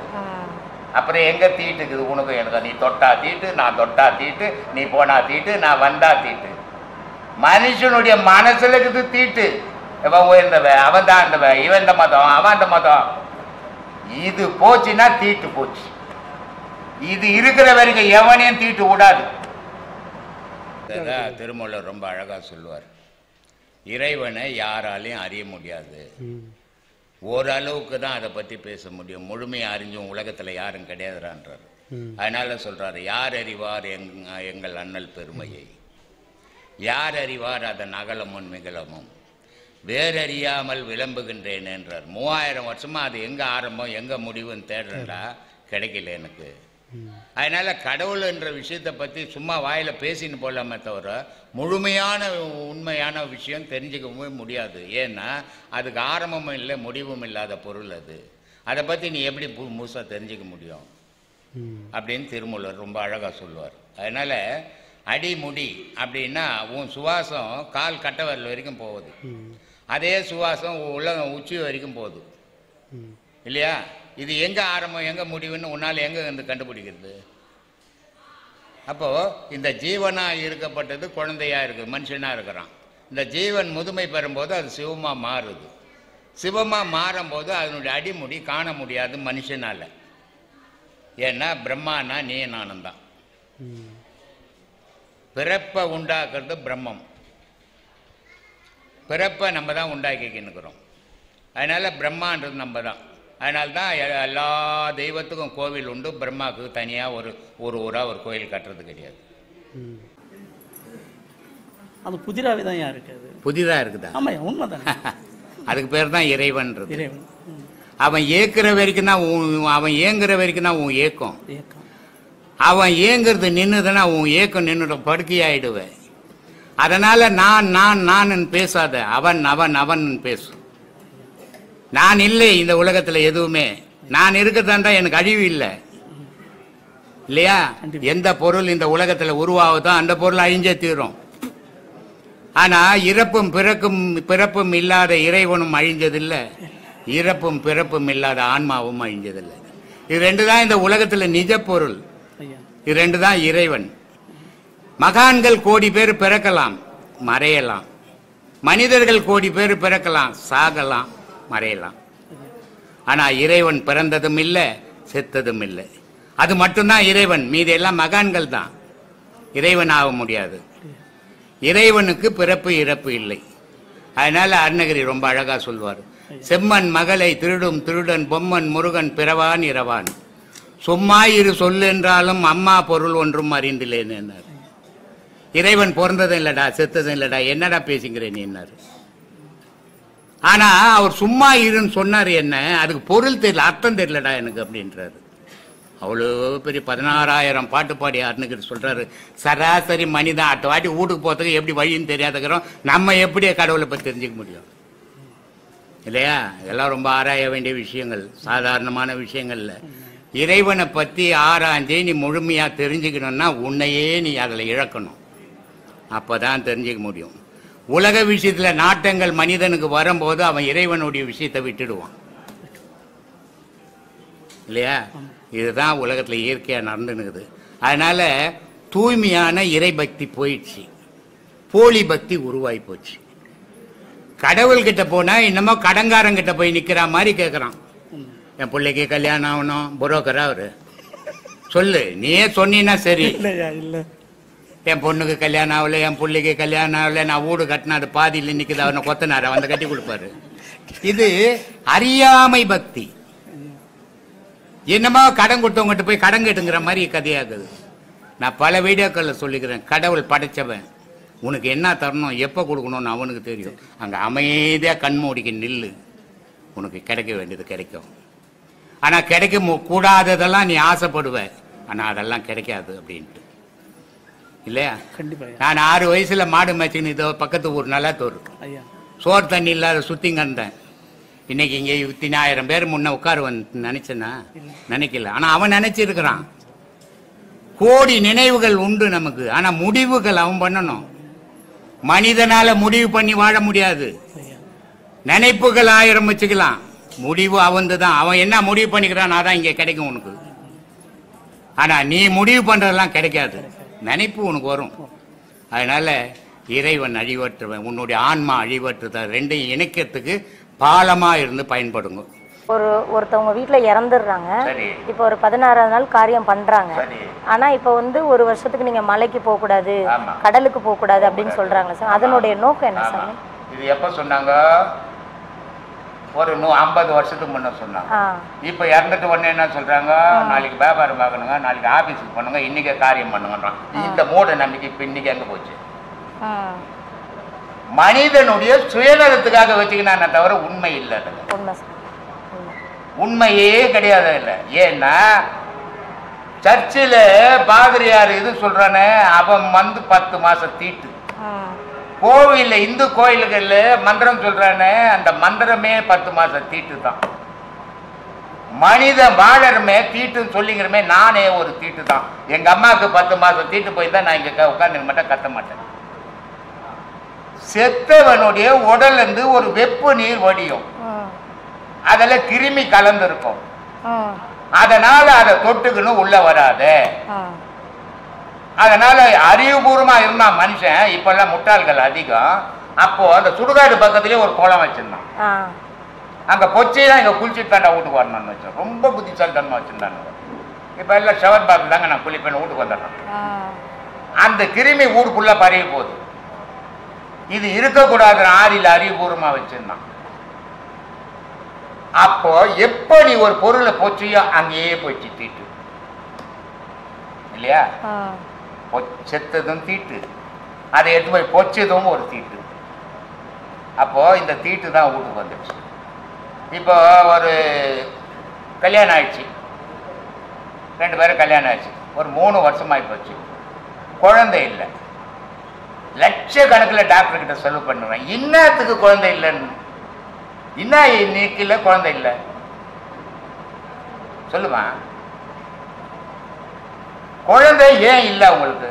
உயிரணு உற்பத்தி இல்லை உங்ககிட்ட. உயிரணு உற்பத்தி இருக்குதா இல்லையா? 3 வருஷமா குழந்தை இல்லை. அப்போ இன்னா நின்னா குழந்தை வரும், இன்னா நிக்கலன்னா குழந்தை இல்லை. தெரியல. சொல்லுங்க சார், நீங்க சொல்லுங்க. உங்க பதிலுக்கு தான் நாங்க எதிர்பார்த்து. ஒரு பெண்ணுக்கு மாசம் மாசம் தீட்டு போச்சுன்னா குழந்தை நிக்காது. மாசம் மாசம் தீட்டு போனா நிக்காதுங்களா? போனா எங்க நிக்கும்? கருவேப்படி தடிக்கும். அப்போ அந்த தீட்டு போகாம நின்னாதான் என் பொண்ணு முழுகாம இருக்கிறா, தலை முழுகிட்டா அப்படின்னு சொல்றாங்க. என்னது அது? தலை முழுகிட்டான்னா தீட்டு போச்சுன்னு அர்த்தம். முழுகாம இருக்கிறான்னா தீட்டு போலேன்னு அர்த்தம். இந்த போகாம இருக்கிறதுக்கு டாக்டர் கிட்ட ஊசி போட்டுக்கிறாங்க, மாத்திரை போட்டுக்கிறாங்க. புரியுதா? அந்த தீட்டு தாமா குழந்தையா மாறுது. அப்புறம் எங்க தீட்டுக்குது உனக்கு எனக்கு? நீ தொட்டா தீட்டு, நான் தொட்டா தீட்டு, நீ போனா தீட்டு, நான் வந்தா தீட்டு. மனுஷனுடைய மனசுல இருக்குது தீட்டு. இவன் உயர்ந்தவ, அவன் தான் இருந்தவ, இவன் இந்த மதம், அவன் அந்த மதம். இது போச்சுன்னா தீட்டு போச்சு. இது இருக்கிற வரைக்கும் எவனையும் தீட்டு விடாது. எந்த மதமாவது இருந்துட்டு போட, எந்த ஜாதியாவது இருந்துட்டு போட, உன்னோட இருடா, இன்னொருத்தனை துன்புறுத்தாது. பப்ளிக்கில் வந்து அதை சொல்ல கொடுக்காது. ஒரு கடவுள் வழிபாட்டில் வந்து அங்கே ஜாதியை காட்டாது. ஒரு பொது இடத்துல வந்து ஜாதியை காட்டாது, மதத்தை காட்டாது இல்லையா? மனிதனுக்கு அப்பாற்பட்டது மதம். இன்னைக்கு மனிதன் மதத்தை காலில் போட்டு மெச்சின்னுக்கிறான். அவ்வளோ கீழ்த்தரமா போயிட்டான் மனிதன். ஏன்? தொழிலா மாறி போச்சு. நீ 100 பேரை சேர்த்தினா உனக்கு 1 கோடி கிடைக்கும், நான் 50 பேர் சேர்த்தா 50 லட்சம் கிடைக்கணும். இப்படி தொழிலுக்காக மதத்தை வளர்த்துன்னுக்கிறோம். இது இல்லை மதம், கடவுள் வழிபாடு அது இல்லை. உன்னுடைய உள்ளத்தை முதல்ல சீர் பண்ணு. கடவுளை வந்து உட்கார்ற இடம் வைய. ஊருப்பட்ட அழுக்க சேர்த்தினா கடவுள் வந்து பாட்டு உட்கார வேலைன்னு போயிடுவோம். அப்போ நீ எங்கே கடவுள் வழிபாடு பண்ண? அதனால் முதல்ல ஒவ்வொரு மனிதனும் மனத்தை தூய்மைப்படுத்தணும். அதுக்காக சில செயல்களை செய்யணும். செய்தால்தான் தூய்மை அடையும். அந்த தூய்மை அடையிற வழி தான் யோக வழிமா. இந்த அழுக்கு துணி நரைஞ்சி போச்சுன்னா என்ன துவைச்சனால போகாது. பண்ணா பானையில் வெள்ளா வைப்பான் தெரியுமா? வேக வச்சான்னா போயிடும். அந்த மாதிரி உள்ள ஒரு நெருப்பை கொளுத்தி வேக வச்சுன்னா மனம் சுத்தப்படும், இல்லைன்னா அது அழுக்கையும். வள்ளலார் சொல்லிட்டு போறாரு, தாளிடுங்க கடைசி நாள் இது அப்படின்னு போகும்போது அங்கே இருக்கிற அவருடைய பக்தருங்க கேட்குறாங்க, சாமி எங்களெல்லாம் இப்படி விட்டுட்டு போகிறீங்களே, நாங்கள் எப்படி உங்கள் நிலைக்கு வர்றதுன்னும் போது அதுக்கு சொல்கிறாரு, நல்ல தூய்மையான பக்தி பண்ணுங்க. நானும் இந்த ஒரு பிறவியில் முடிக்கல, பல பிறவி எடுத்து வந்து தான் முடிக்கிறேன். அது மாதிரி நீங்களும் ஒரு பிறவியில் முடிப்பீங்கன்றார். அதனால் உயிர் மேலே இறைவனுடைய எண்ணத்தை எவன் ஒருத்தன் வைக்கிறானோ அவன் ஒரு நாளைக்கு ஞானியாக மாறுவான். உடல் மேலே எவன் ஒருத்தன் பகுட்டுக்கு ஞானம் வைக்கிறானோ உடல் மேலே அவன் இது ஒன்றுத்துக்கும் உதவாத போகும், மண்ணோடு போகும்.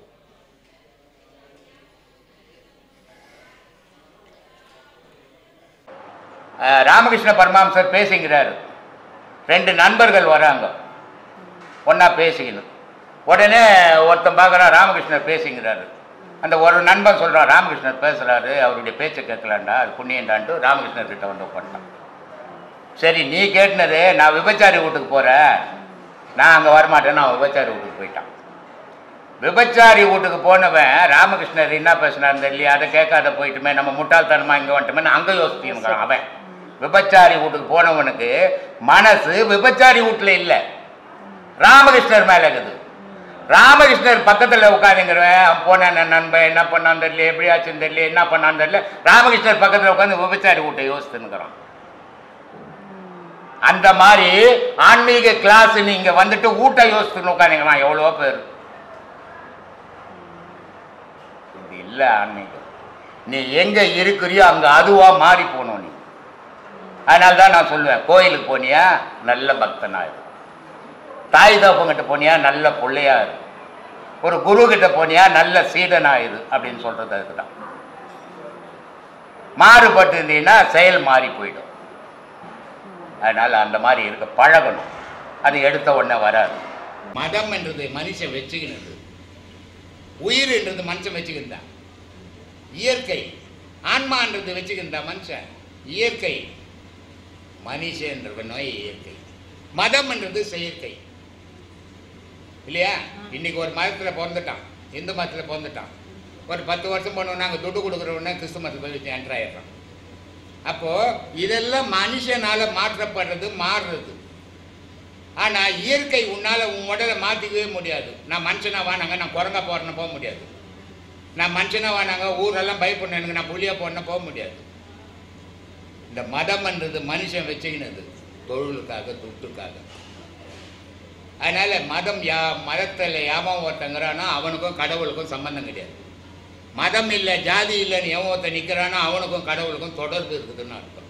அவனோட கர்மா வினையோட பங்கு என்ன? மொத்த மனித பிறப்பே கர்மாவை ஒத்துதமா. இப்போ ஒரு தாய் வயிற்றுல ஒரு கிராமம், ஒரு 10 தாய்மார்கள் குழந்தை பெற்றுக்கிறாங்க.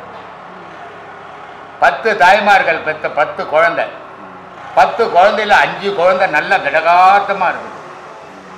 5 குழந்தை ஒன்றில் கண் இல்லை, ஒன்றுக்கு கால் இல்லை, ஒன்றுக்கு வாய் பேச வாய் இல்லை, ஒன்றுக்கு காது கேட்கல. இது ஏன் இந்த மாற்றம்? 10 ஒரே இடத்துல பிறந்தது. அந்த தாய் இப்படி ஓணும் நான் கேட்டா, கண் இல்லாத என் குழந்தை இருக்கணும் நான் கேட்டா, காது இல்லாத கேட்காம இருக்கணும் நான் என் குழந்தை இருக்கணும் கேட்டா தாய், வாய் பேசாமல் இருக்கணும் நான் தாய் கேட்டா, அந்த 10 குழந்தை மட்டும் நான் என் பிள்ளைங்க நல்லா இருக்கணும் நான் 5 பேர் கேட்டான் இல்லை. அது ஒரு கரு, அது வந்து விழுந்து போச்சு. அதனுடைய பாவ புண்ணியத்துக்கு ஏற்ற மாதிரி பூமியில் வந்துச்சு, நொண்டியாகவும் ஊனாவும் குருடாவும் வந்துச்சு. அதனுடைய புண்ணியத்துக்கு ஏற்ற மாதிரி நல்லதாகவும் 4 வந்துச்சு. ஆனால் இப்போ நீங்கள் பார்த்துருப்பீங்க, நல்லா இருக்கிறவனை விட ஊனமாற்ற கூட ரொம்ப கோவப்படுவோம், ஊனமாகட்டும் ரொம்ப அறிவாளியாகவும் இருப்பான். ஆனால் நம்ம நல்லா பிறந்துட்டோம், 5 பேர், 5 பேர் குறைபாடோட பிறந்திருக்கிறான். இந்த 5 பேர் அந்த குறைபாடு உள்ளவனை குறை சொன்னீங்கன்னா அவனை விட கேவலமாக பிறப்பாட்ட பிறப்பில்லை. நீ அவனை பார்த்து வருந்தணும். நீ இறைவா என்ன நல்லா படிச்சுக்கிற, அவனை ஏன் இப்படி படிச்ச, என்ன தவறு செய்தான், அவனை மன்னிக்க கூடாதா அப்படின்னு இறைவங்கிட்ட நல்லா இருக்கிறவங்க கேட்கணும், ஊனமற்றவங்க கேட்கக்கூடாது. இதாம்மா வாழ்க்கை. கொஞ்சம் ரெஸ்ட் எடுத்துட்டு வரேன். தொடர்ந்து பிரச்சனை அந்த மாதிரி வந்து நோய் நொடி பிரச்சனை அந்த மாதிரி தொடர்ந்து வந்துச்சுன்னா அதை நம்ம அதுக்கு காரணம் நம்ம என்ன பண்ணுறது? நம்ம செய்த பாவ புண்ணியங்கள்மா.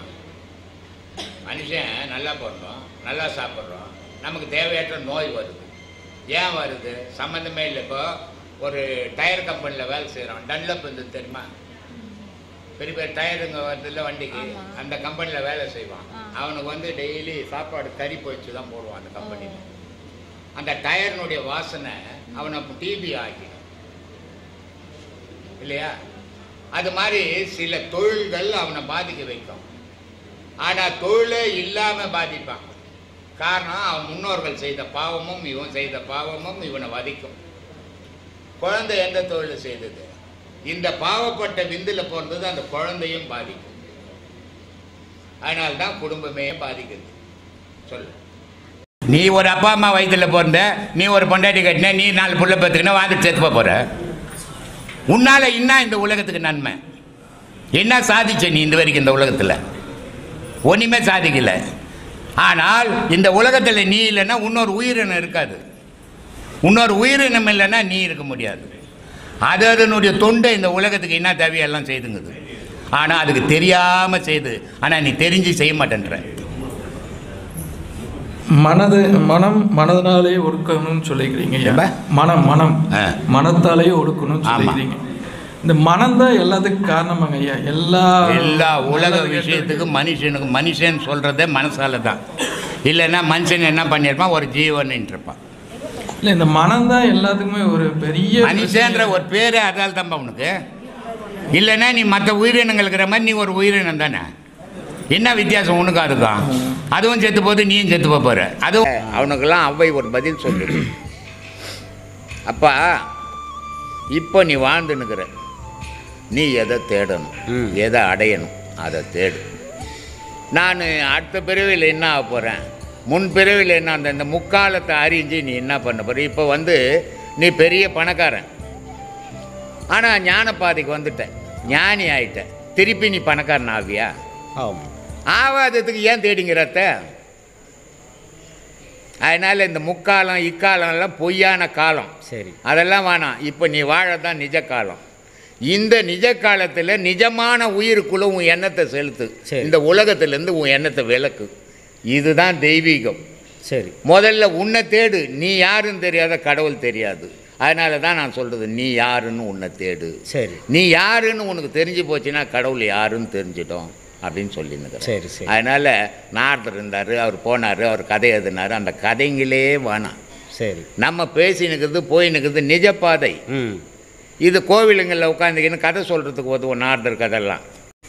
அதனால் அந்த மாதிரி கதைகள் வந்து புராணத்தை படிச்சுட்டு புராண கதைகள் சொல்லின்னு இருக்கிறது நமக்கு எதுக்கு? நம்ம சொல்லின்னு இருக்கிறது நிஜத்தை தேடு அப்படின்னுக்கிறோம். சரி, இப்போ கடவுள், எத்தனை கடவுள் உலகம் ஃபுல்லாக இருக்குது, ஏராளமான கடவுள்கள் இருக்குது. ஆனால் இத்தனை கடவுளுக்கு எது கடவுள்னு இன்னும் யாராலையும் சொல்ல முடியல. ஆமாம் இல்லையா? அப்படி கடவுளுங்களே இவ்வளோ குழப்பங்குது.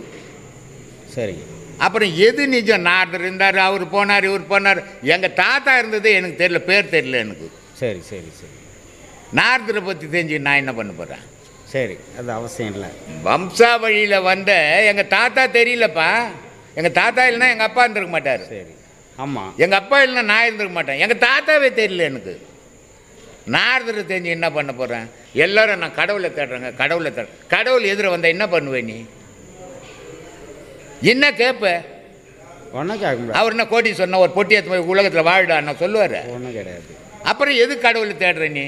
உன்னை தேடுறா, உலகத்தை தேடுற. உலகம் இருந்துக்கினே இருக்க, நீ இருக்க மாட்ட. முதல்ல உன்னை பற்றி தெரிஞ்சுக்கோ. சரி, அதுதான் நம்ம சொல்லினுங்கிறது. கற்பனை கதையெல்லாம் நம்ம பேசக்கூடாது. நம்ம அதுக்கெல்லாம் பதில். சாமி 16 பெற்று பெருவாழ்வு வாழ்க என்று மணமக்களை வந்து எல்லாரும் ஆசீர்வாதம் பண்ணுவாங்க. ஆமா, இதோட தத்துவம் நீங்க 16 பேக்க போலீஸ் ஸ்டேஷனுக்கு தான் போனேன். ஒன்றை பெற்ற உருப்படியாக காப்பாற்றது இல்லை, ஒன்றை பெற்ற ஊரக சொத்தெல்லாம் அந்த ஒன்றுக்கே வைக்கணும்னு அதை கெடுத்துன்னு போகிறோம். 16 எங்கேருந்து பெற்றுக்கிறது? அதனால் இப்போ வந்து ஒரு குழந்தை போதும், ஒன்று இல்லைன்னா செத்துக்கிட்டு போகுதுன்னு 2 குழந்தை பெற்றுக்கணும் கவர்மெண்ட்டு சொல்லிக்குது. நீ 16 பெற்றிங்கன்னா ஒன்று எதுவும் உள்ளே வச்சுருவாங்கம்மா. அதனால் நீ 16 பெற்றுக்கிறதுக்கு போகிற. அது மாதிரிலாம் வேணாம். 16ன்றது கலை கியானம்மா. மார்கண்டன் 16 என்றும் 16 மார்கண்டன் தான் தெரியுமா? எங்கே போனார்? இப்போ எங்கம்மா போனார்? மார்கண்டன்றது சிவத்தோடு இணைஞ்சிருந்தார். அங்கே யம பயம் இல்லை. அது மாதிரி இந்த சந்திரகலை 16 கலையில் நின்னா மரணம் இல்லா பெருவாழ்வுன்னு வள்ளலார் சொன்னார். ஆனால் இவன் போய் அதோடு இருந்தால் தானே, இவன் தான் உலகத்தோடு இருக்கிறானே, இவனுக்கு எங்கே 16? அந்த 16 கல்யாணத்துங்களில் சொல்கிறாங்க 16 பெற்று பெருவாழ்வு. அப்போது இந்த 16 வந்தால்தான் பெருவாழ்வு வரும். இந்த 16 வரலன்னா பெருவாழ்வு வராது, இடவாழ்வு தான் வரும். அதனால இறைவனோட இந்த வாழ்க்கை 2 பேரும் இணைஞ்சி இருக்குதுங்க. அதே மாதிரி உடல்ல 2 இருக்குது, ஆணு பெண் இருக்குது. அந்த 2ம் இணைச்சிங்கன்னா உங்களுக்கு பெருவாழ்வு கிடைக்கும் அப்படின்னு மகான்கள் வாழ்த்துனாங்க. அதை என்ன மாதிரி மடையெல்லாம் இப்போ வாழ்த்து செஞ்சுங்கிறோம். சொல்லுமா, யாராவது இங்கே திட்டத்திலேருந்து வரவங்க ரொம்ப கஷ்டம். எல்லாமே அந்த மாதிரி அந்தம்மா மதுரையிலேருந்து ஒண்டி இப்படி எல்லாரும் தூரம் இருந்து வரவங்க தான். இது காரணம் என்ன அப்படின்னா, மற்ற சாமியார் மாதிரி நான் பேச மாட்டேன், யார் பேச்சும் நான் பேச மாட்டேன், மற்ற சாமியாரை பற்றியும் நான் பேச மாட்டேன். நான் பேசுறதெல்லாம் மகான்களை பற்றி பேசுவேன், இல்லை நான் என்னை பற்றி பேசுவேன். வேறு யாரையும் இந்த மதம் அந்த மதம் இந்த மதம் சரியில்லை அந்த மதம் சரி. இப்போ எல்லாரும் என்ன எடுத்துக்கணும், ஒன்று சாமியாரை திட்டணும், எந்த சாமியாரையாவது, இல்லை எந்த மதத்தையாவது திட்டின்னு உட்காந்துக்கணும். மதத்தை எவன் ஒருத்தன் திட்டுறானோ அவனுக்கு இன்னும் கடவுளை பற்றி தெரியலன்னு அர்த்தம். ஏன்னா எல்லா மதத்துலேயும் நன்மை இருக்குது, எல்லா மதத்துலேயும் தீமை இருக்குது. அப்போ நீ ஜென்ரலாக இப்போ மதத்தை பற்றி பேசுகிற, மதத்தை திட்டுறேன்னா அது எந்த மதத்துக்காரனாவது இருக்கட்டும், இன்னும் அவன் கடவுளை அறிய முடியல, அறியலவன்னு அர்த்தம். சொல்லுமா, ஏன் சாமி அப்படியே எப்படி சாமி பேசாத கேட்டுனதை நான் காட்டு கத்தின்னுக்கிறேன்.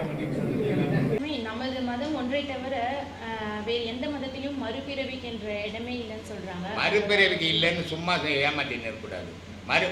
எங்கள் அப்பா செத்து போயிட்டான், நான் ஒரு முஸ்லீம்னு வச்சுக்கோ, எங்கள் அப்பா செத்து போயிட்டாரு, மறுபிறவி பிறக்க போகிறதில்ல, அவர் இல்லை, அவரை போய் ஏன் 40வது நாள் நான் மசூதியில் கொண்டாடணும்? சொல்லுமா, ஒரு கிறிஸ்துவன் எங்கள் அப்பா இறந்துட்டாரு, அவர் போயிட்டா போகிறது, இருக்க போகிறதில்ல, அவரை போய் ஏன் கும்பிட்டுன்னு நான்? இந்து மதத்தில் இருக்கிறான், மறுபிறவி இருக்குதுன்னு அவன் கும்பிட்டுங்கிறான், நீயே ஏன் கும்பிட்ற? இது வாயில பேசுறது வேற, நிஜ செயலுக்கு வேற. நிஜ செயலில் பாசம் உறுத்துது, அதனால மசூதிக்கு போட்டோம், சர்ச்சைக்கு போட்டோம், அந்த சுடுகாட்டுக்கு போட்டோம், அது செய்துன்னுக்கிறான். ஆனால் இந்துக்கள் பகிரங்கமாக செய்கிறான், மறைமுகமாக செய்கிறான், அவ்வளோதான் வித்தியாசம். ஆனால் எவனும் செத்தவனை மறக்க மாட்டான். செத்தவெல்லாம் பிறக்கிறது இல்லைன்னா நீ நானும் இந்த உலகத்தில் இருந்திருக்க மாட்டோம். ஒரு முஸ்லீம், ஒரு கிறிஸ்துவ, ஒரு இந்து இருந்திருக்க மாட்டாங்க. ஏன்னா ஒரு வேப்ப மரம் இருக்குது, ஒரு விதை இல்லைன்னு சொன்னால் அந்த மரம் அழிஞ்சதுன்னா, அந்த விதை இல்லைன்னா வேப்ப மரம் திருப்பி முளைக்குமா? விதை இருக்கிறதால முளைக்குது, மறுபடியும் மறுபடியும் மறுபடியும். அது மாதிரி மனுஷனுக்கு விந்துன்ற விதை இருக்கிற வரைக்கும் இவன் பிறந்துக்குனே இறந்துக்குனே பிறந்துக்குனே இறந்துக்குன்னு தான் இருப்பான். பிறப்பு இல்லைன்றது அறியாமையில் சொல்கிற விஷயம். எப்படிப்பட்டவன் பிறக்க மாட்டான் தெரியுமா? அதுக்கு எவ்வளோ அவன் சிரமப்படணும் தெரியுமா? அதனால் சொல்கிறான், ஒரு அம்மா அவனுடைய மார்லேருந்து பாலை கந்துட்டா திருப்பி அந்த மடியில் ஊற்ற முடியுமா? அதனால் அம்மாவுக்கு பால் இல்லைன்னு சொல்ல முடியுமா? அப்படிப்பட்டவன் தான்டா பிறக்கிறது இல்லை. அதனால் சொல்கிறான், கறந்த பால் முளை பூக்கா, கடைந்த வெண்ணெய் மோர் பூக்கா. மோரில் தானே வெண்ணெய் இருக்குது, அதை கடைஞ்சிட்டின்னா திருப்பி மோரோட ஒட்டாது, அது தனியாக மிதக்கும் இல்லை? உடைந்த சங்கின் ஓசை உட்புகா. சங்குன்னு ஒன்று கீழே வச்சுட்டின்னா, நம்ம கூட போன மாதம் 2 சங்கு எடுத்து கொடுத்துக்குறாங்க. எதுக்கு நான் ஊதியம் பண்டாரமாக போனோன்னா தெரியல, 2 சங்கு எடுத்து கொடுத்துக்குறாங்க எனக்கு. அந்த சங்கு சும்மா தரையில் வச்சுட்டின்னா அது காற்று பட்டவுடனே சத்தம் வந்துக்கினே இருக்கும். ஆனால் அதை தூளாக உடச்சி போட்டின்னா சத்தம் வராது. மரம் இருந்தால் காய்கனி இருக்க தான் செய்யும், ஆனால் அறுத்துட்டின்னா திருப்பி ஒட்ட வைக்க முடியாது. மனம்னு இருந்தால் ஆசை இருக்க தான் செய்யும், ஆனால் மனம் அழிஞ்சு போனால் ஆசைன்றது இல்லை. அதனால் சொல்கிறான், கறந்த பால் முளைப்புகா, கடைந்த வெண்ணெய் மோர்ப்புகா, உடைந்த சங்கின் ஓசை உட்புகா.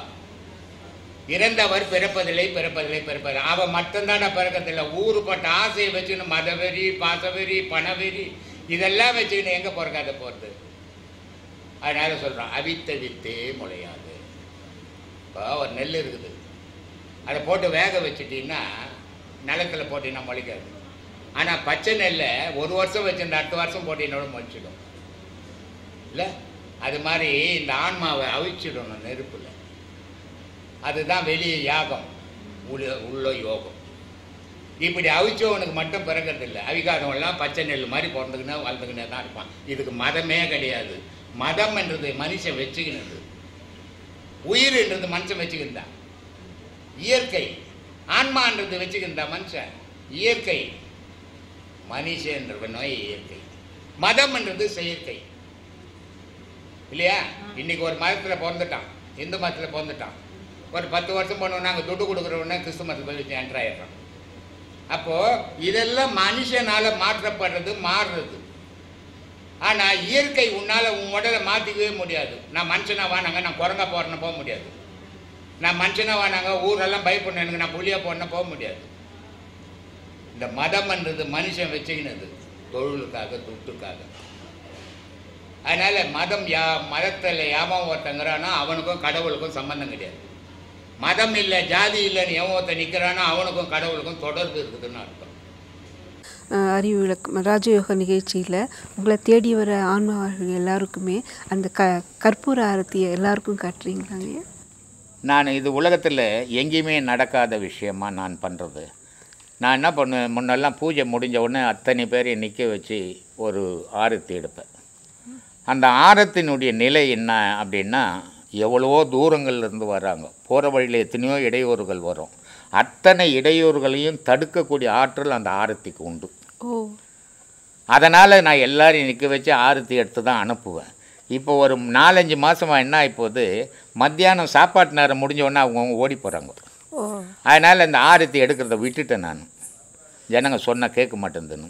ஆனால் போன மாதம் நான் பற்றி எல்லா ஜனமும் இருந்தாங்க. அதனால் எல்லாருக்கும் ஆரத்தி எடுத்தேன். ஏன் ஆரத்தி எடுத்தேன்? நான் கடவுள்னா அவனும் கடவுள் தான், நான் பிணம்னா அவனும் பிணம் தான். அப்போது நான் நினைக்கிறது நான் மட்டும் குரு, நான் மட்டும்தான் கடவுள், நீ கடவுள் இல்லை, அப்படி இல்லை. ஏக்கம் இருக்கிற அத்தனை மனிதனும் கடவுள் தான். கடவுளினுடைய சக்தியில் தான் அவன் ஏங்குறான். அப்போது அவன் தான் நான் தான் அவன். இங்கே வேற்றுமைன்றது இடமே கிடையாது. அதனால் அவனுக்கு ஆரத்தி எடுக்கிறேன் நான். அவனை கடவுளாக நினச்சி தான் நான் ஆரத்தி எடுக்கிறேன். அந்த கடவுள் அவன் போகிற வரைக்கும் அவனுக்கு பாதுகாப்பு கொடுக்கணும் அப்படின்றது தான் என்னுடைய எண்ணமே. அதுக்காக தான் இது உலகத்தில் எந்த சீடருக்கும் எந்த குருவும் ஆரத்திலாம் எடுக்க மாட்டான். அது ஒரு தனி மரியாதை வேணும்னு நினைப்பான். நான் அந்த மரியாதையெல்லாம் எதிர்பார்க்கல, அவன் பாதுகாப்பாக போனால் போதும் எனக்கு. அதுதான் என்னுடைய கொள்கை. அப்போ ஒரு தாயாகவும் நின்று அவங்கள பார்க்குறீங்க. ஆமாம், இறைவனே தாயுமானவர்னு ஒரு பேர் இருக்குது. ஏன் அந்த தாயுமானவருக்கு? பெத்த தாய் கூட இல்லாத கருணை அவனுக்கு உண்டு. ஏன்னா பெத்த தாய் கூட உடலை தான் செய்தா, உயிரை செய்யலை. உயிரை செய்தவன் அவன் இல்லையா? அப்போ அவன் தாயை விட கருணை உள்ள. அதனால தான் அவனுக்கு தாயுமானவன், தாயாக கூட அவன் ஆனவன் பேர் உண்டு. அப்போது இறைவனே தாயாகும் போது ஒரு குரு ஏன் தாயாகக்கூடாது? ஆனால் என்ன தவறு இருக்குது இதில்? தெரியாதவன் குழந்தையாக இருக்கலாம், தெரிஞ்சவனாக இருக்கலாம், அத்தனை பேரையும் நீ தாயாவே நினச்சிக்க. அவனை செய்யானே நீ தாயாயிரு, ஒன்றா தவறாகி போகுது இல்லை, நல்லது தானே. பகையாக நினைக்காம இந்த சந்தோஷம் தானே. அதை தான் நம்ம செய்துன்னு இருக்கிறோம். இப்போது பட்டினத்தாரோட சீடர் தான் பத்ரகிரி. பட்டினத்தார சீடர் சிஷ்யர் பத்ரகிரியர். ஆமாம். அவருக்கு பட்டினத்தாரை விட முதல்ல அவருக்கு தான் சிவன் அருள் கிடைச்சி இறையடி சேர்ந்தார். குருக்கு மிஞ்சின சிஷ்யன் குருவுக்கு முன்னே அவர் வந்து இறைவனை நாடி போனார். இதுக்கு ஏதாவது விளக்கம் இருக்கையா? சீராளன் கதை தெரியுமா உனக்கு? இல்லையா? சீராளன் ஒரு கதை இருக்குது. அந்த சீராளனுடைய தந்தை என்ன பண்ணுவார்னா, சாப்பாடு செய்தார்னா யாராவது ஒரு சிவனடியாருக்கு போட்டுட்டு தான் அன்னைக்கு அவர் சாப்பிடுவார். இது அவங்க பழக்கமாக வச்சுன்னு வர்றார். ஒரு நாள் சொல்கிறாரு, ஒரு சிவனடியார்கிட்ட போய் சொல்கிறாரு, ஐயா மத்தியானம் சாப்பாட்டுக்கு வந்துடணும், நீங்கள் இன்றைக்கி நம்ம வீட்டில் தான் நீங்கள் சாப்பிட்ணுன்றார். அப்போ அவர் சொல்கிறாரு, நான் உன் வீட்டில் சாப்பிட்ணுன்னா, என்னப்பா நான் உன் வீட்டில் சாப்பிட்ணுன்னா எனக்கு உன்னுடைய பிள்ளையினுடைய கறி வேணும் அப்படின்ட்டு. அப்போ இவர் மறந்து போடுறாரு, என்னடா இது பிள்ளையினுடைய கறி கேட்குறாரு சிவபக்தன், இது எப்படி பாவமாக இருக்குது. அதே நேரத்தில் அவர் சிவபக்தன் சாப்பிடுவாரா? ஆனால் சாப்பிடாதவர் எப்படி இதை கேட்டார் அப்படின்னு குழப்பம் வந்துட்டு அவர் சொல்கிறாரு, சரி பரவாயில்ல நான் செய்து வைக்கிறேன் வாங்கன்ட்டு மனைவியை தலையை பிடிக்க சொல்கிறார். கணவன் கழுத்தாக இருக்கிறார். இது செய்வீங்களா நீங்கள்?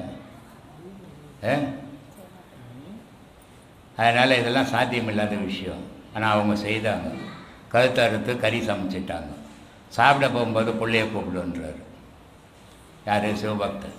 அப்போ அந்த சாதம் போட்டவர் சொல்கிறாரு, என்ன பைத்தியக்காரத்தனமாக சொல்கிறான் இந்த ஆள் தான் புள்ள கறி வேணும்னு சமைச்சு வைன்னு சொன்னான், திருப்பி பிள்ளைய கூப்பிடுன்றானே, பிள்ளை எங்கேருந்து வரும், அவன் செத்து போயிட்டானே அப்படின்னு. அப்போ அவர் சொல்கிறார், இல்லை ஐயா புள்ள கறி தான் சமைச்சு வச்சுக்கிறேன், அவன் எப்படி வரும், நீ கூப்பிடு வாசலில் போய். கூப்பிட்டாக்கா சீராளம் வரும். அப்போது அந்த தந்தையினுடைய பக்தியை மதிக்கிறதுக்காக, அவன் நம்பிக்கையை உலகத்துக்கு தெரியப்படுத்துறதுக்காக கடவுளே அவதாரம் எடுத்து இந்த மாதிரியான வேலை செய்கிறார். அதே மாதிரி பட்டினத்தாரனுடைய சீடன் பத்ரகிரி குரு பக்தியும் சிவபக்தியும் நிறைஞ்சவர். அந்த குருவுக்கு அந்த சீடனுடைய பக்தி உணர்த்தணுன்றதுக்காக அந்த குருவும் உலகத்துக்கு வெளிப்படணும். ஏன்னா பட்டினத்தார் சாதாரணமான மகான் கிடையாது, மற்ற மகான்மால் கிடையாது. அவர் எல்லாத்தையும் தொடர்ந்து கோடிக்கணக்கில் வச்சிருந்த ஒரு அரசனோட பெரிய பணக்காரன் அவர் துறவியானார். அப்படிப்பட்ட துறவி இந்த உலகத்துக்கு தெரியணும் அப்படின்றதுனால என்ன பண்ணார்னா, பத்ரகிரிக்கு திருவிடை மருதூரில் மோட்சம் கொடுத்தார். மோட்சம் கொடுத்தோடனே அப்போ சொல்கிறாரு பட்டினத்தார், என்னுடைய சீடனுக்கே மோட்சம் கிடைச்சது, எனக்கு ஏன் கிடைக்கல அப்படின்னும்போது கடவுள் எவ்வளோ பெரிய அறிவாளின்றதை அங்கே காட்டுறோம். இந்த கோவிலுக்கு போக உனக்கு மோட்சம் கிடைக்குன்னு சொல்லியிருக்கலாம் கடவுள், ஆனால் சொல்லலை. இந்த கரும்புனுடைய முனை உனக்கு எங்கே திட்டிக்குதோ அங்கே மோட்சம்ட்டார். அதனால் அவர் எல்லா ஊருக்கும் போக வேண்டியதாக போச்சு. எல்லா ஊருக்கும் அவர் போகிறதுனால அவர் புகழ் உலகம் ஃபுல்லாக பரவி போச்சு. அப்போது ஒரு பக்தனுடைய புகழ் பரவணும், பக்தனுடைய செயல் உலகத்துக்கு தெரியணும்னா கடவுள் சில துன்பங்களை கொடுத்து அவனை வெளிப்படுத்துறார். அப்படி வெளிப்படுத்தின பட்டினத்தார் தான் கடைசியில் திருவத்தூரில் சமாதி ஆகிறார். அந்த சமாதி ஆகும்போது அவருடைய மனநிலை எப்படி இருந்ததுன்னு அவரே சொல்கிறார். அதை கடவுள் எப்படி இருப்பான் அப்படின்னா, ஏதோ சின்ன பொருளா அப்படின்னா இல்லைடா, அது பூமிக்கும் ஆகாயத்துக்கும் சரிசமமாக இருக்குதுடா, அப்படிப்பட்ட பொருள் அது. ஆனால் தோற்றத்தில் பார்க்கும்போது அது சின்ன சிவலிங்கமாக தெரியுது அப்படின்ட்டு சொல்கிறார். கண்டம் கரியதாம் கரும்பு கண்மூன் உடையதாம், அண்டத்தை போன்றதாம் தொண்டருக்கு தித்திக்கும் கடல் அருகே நிற்கும் கரும்புன்றார். அப்போ திருவத்தூர் கடற்கரையில் இருக்குது ஒற்றி ஊரார் கோயில். அந்த ஒற்றி ஊரார் கோயிலில் அவருடைய சமாதி. அப்போது அந்த ஒற்றி ஊரார் கோயிலில் அவருடைய சமாதியை அடையும் போது அவருடைய மனநிலை ஆனந்த கூத்தாடிச்சாங்க. அப்படி சமாதி ஆனார் அவர். ஆனால் எல்லா மகான்களும் ஞானிகளும் சமாதிகள் அடைஞ்சாங்க. 1100 வருஷத்துக்கு முன்னே அவர் கடவுளோடு இணைஞ்சார் பட்டினத்தார். அதே மாதிரி பத்ரகிரி கடவுளோடு இணைஞ்சார். அதே மாதிரி வள்ளலார் கடவுளோடு இதெல்லாம் உலகத்தில் சாத்தியமில்லாத விஷயங்கள். மற்ற மதங்கள்லையோ மற்ற இதுகள்லையோ சாத்தியமே கிடையாது. அது இந்து மதத்தில் மட்டும்தான் சாத்தியம். காரணம் என்ன? இந்து மதத்தில் மட்டும்தான் கடவுளை அடையிறதுக்கு வழி கண்டுபிடிச்சி வச்சான். மற்றதெல்லாம் மதத்தை வழிபட வழி கண்டுபிடிச்சி வச்சான். ஆனால் இது மதம் இல்லை, கடவுளை அடையிறதுக்கு வழி கண்டுபிடிச்சோம். அந்த கடவுளை அடையிற வழியை தான் சொல்லி கொடுத்துருக்குறீங்க. அது போகிறதும் போகாததும் அது அவங்கவுங்களுடைய சொந்த சாமர்த்தியத்தை பொறுத்ததுமா. ஆன்மீகத்தில் பௌர்ணமி அமாவாசை தினங்களுக்கு ஏதாவது சிறப்பு இருக்கா சாமி? இருக்குது. இப்போ சரி, அமாவாசை அப்படின்றது ஒரு இருள் நாள். இப்போ நீங்கள் எங்கன்னா சாவுங்களுக்கு போனீங்கன்னா, சாவு அவர் செத்து போயிட்டார், நீ கருப்பு துணி குத்தி போனால் தானே அவருக்கு தெரியும், அடடே இவர் துக்கமாக வந்துக்கிறாருன்னு இல்லை. ஆனால் அங்கே ஒரு கருப்பு பேட்ஜ் அணிஞ்சின்னு போகிறீங்க. எதுக்கு போகிறீங்க? வாயில் சொல்லாமல் செயலால் நான் துக்கமாக இருக்கிறேங்க, நான் இருட்டில் இருக்கிறேங்க, ஒளி போயிடுச்சிங்க அப்படின்றதுக்கு அடையாளத்துக்கு தான் ஒரு கருப்பு பேட்ஜ் அணிஞ்சின்னு சாவுக்கு போகிறீங்க. அதே மாதிரி ஒரு தீமையை செய்கிற மாந்திரிகவாதிக்கு இந்த அமாவாசை அவசியம். ஏன்னா இருளுன்றது மனிதனை தடுமாட வைக்கக்கூடியது, மாந்திரிகம்ன்றதும் மனிதனை தடுமாட வைக்கக்கூடியது. அப்போது அந்த கெட்ட செயல்கள் எல்லாம் எப்போ செய்ய முடியுது மனிதனாலன்னா அந்த இருளில் செய்ய முடியுது. அதுக்காக அவன் அமாவாசையை மாந்திரிகவாதிங்க பயன்படுத்துகிறான். நீங்கள் கொல்லிமலையில் போனீங்கன்னா நிறைய மாந்திரிகவாதிங்க அமாவாசையில் சுற்றுவாங்க. என்னமோ எட்டுக்கை அம்மன் கோயில்னு ஒன்று இருக்குது.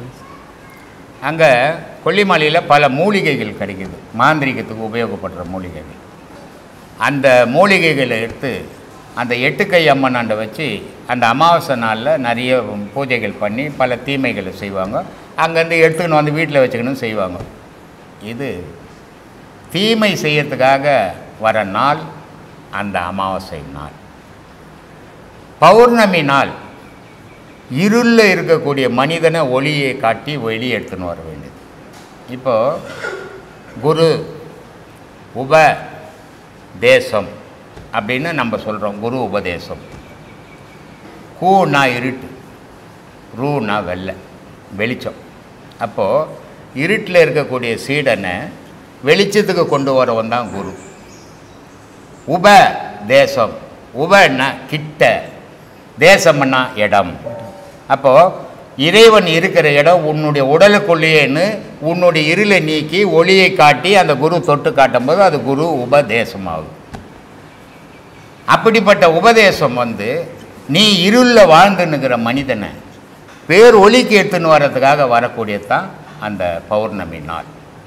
அந்த பௌர்ணமியினுடைய நிலை என்ன, அந்த சந்திரனுடைய அந்த பௌர்ணமி முழுமையில் வர நிலை என்னன்னா, மனிதர்கள் ஒரு மாதம் செய்யக்கூடிய பாவ புண்ணியங்கள் அத்தனையும் அந்த பௌர்ணமி முழு நிலவு ஒழிச்சிடும்.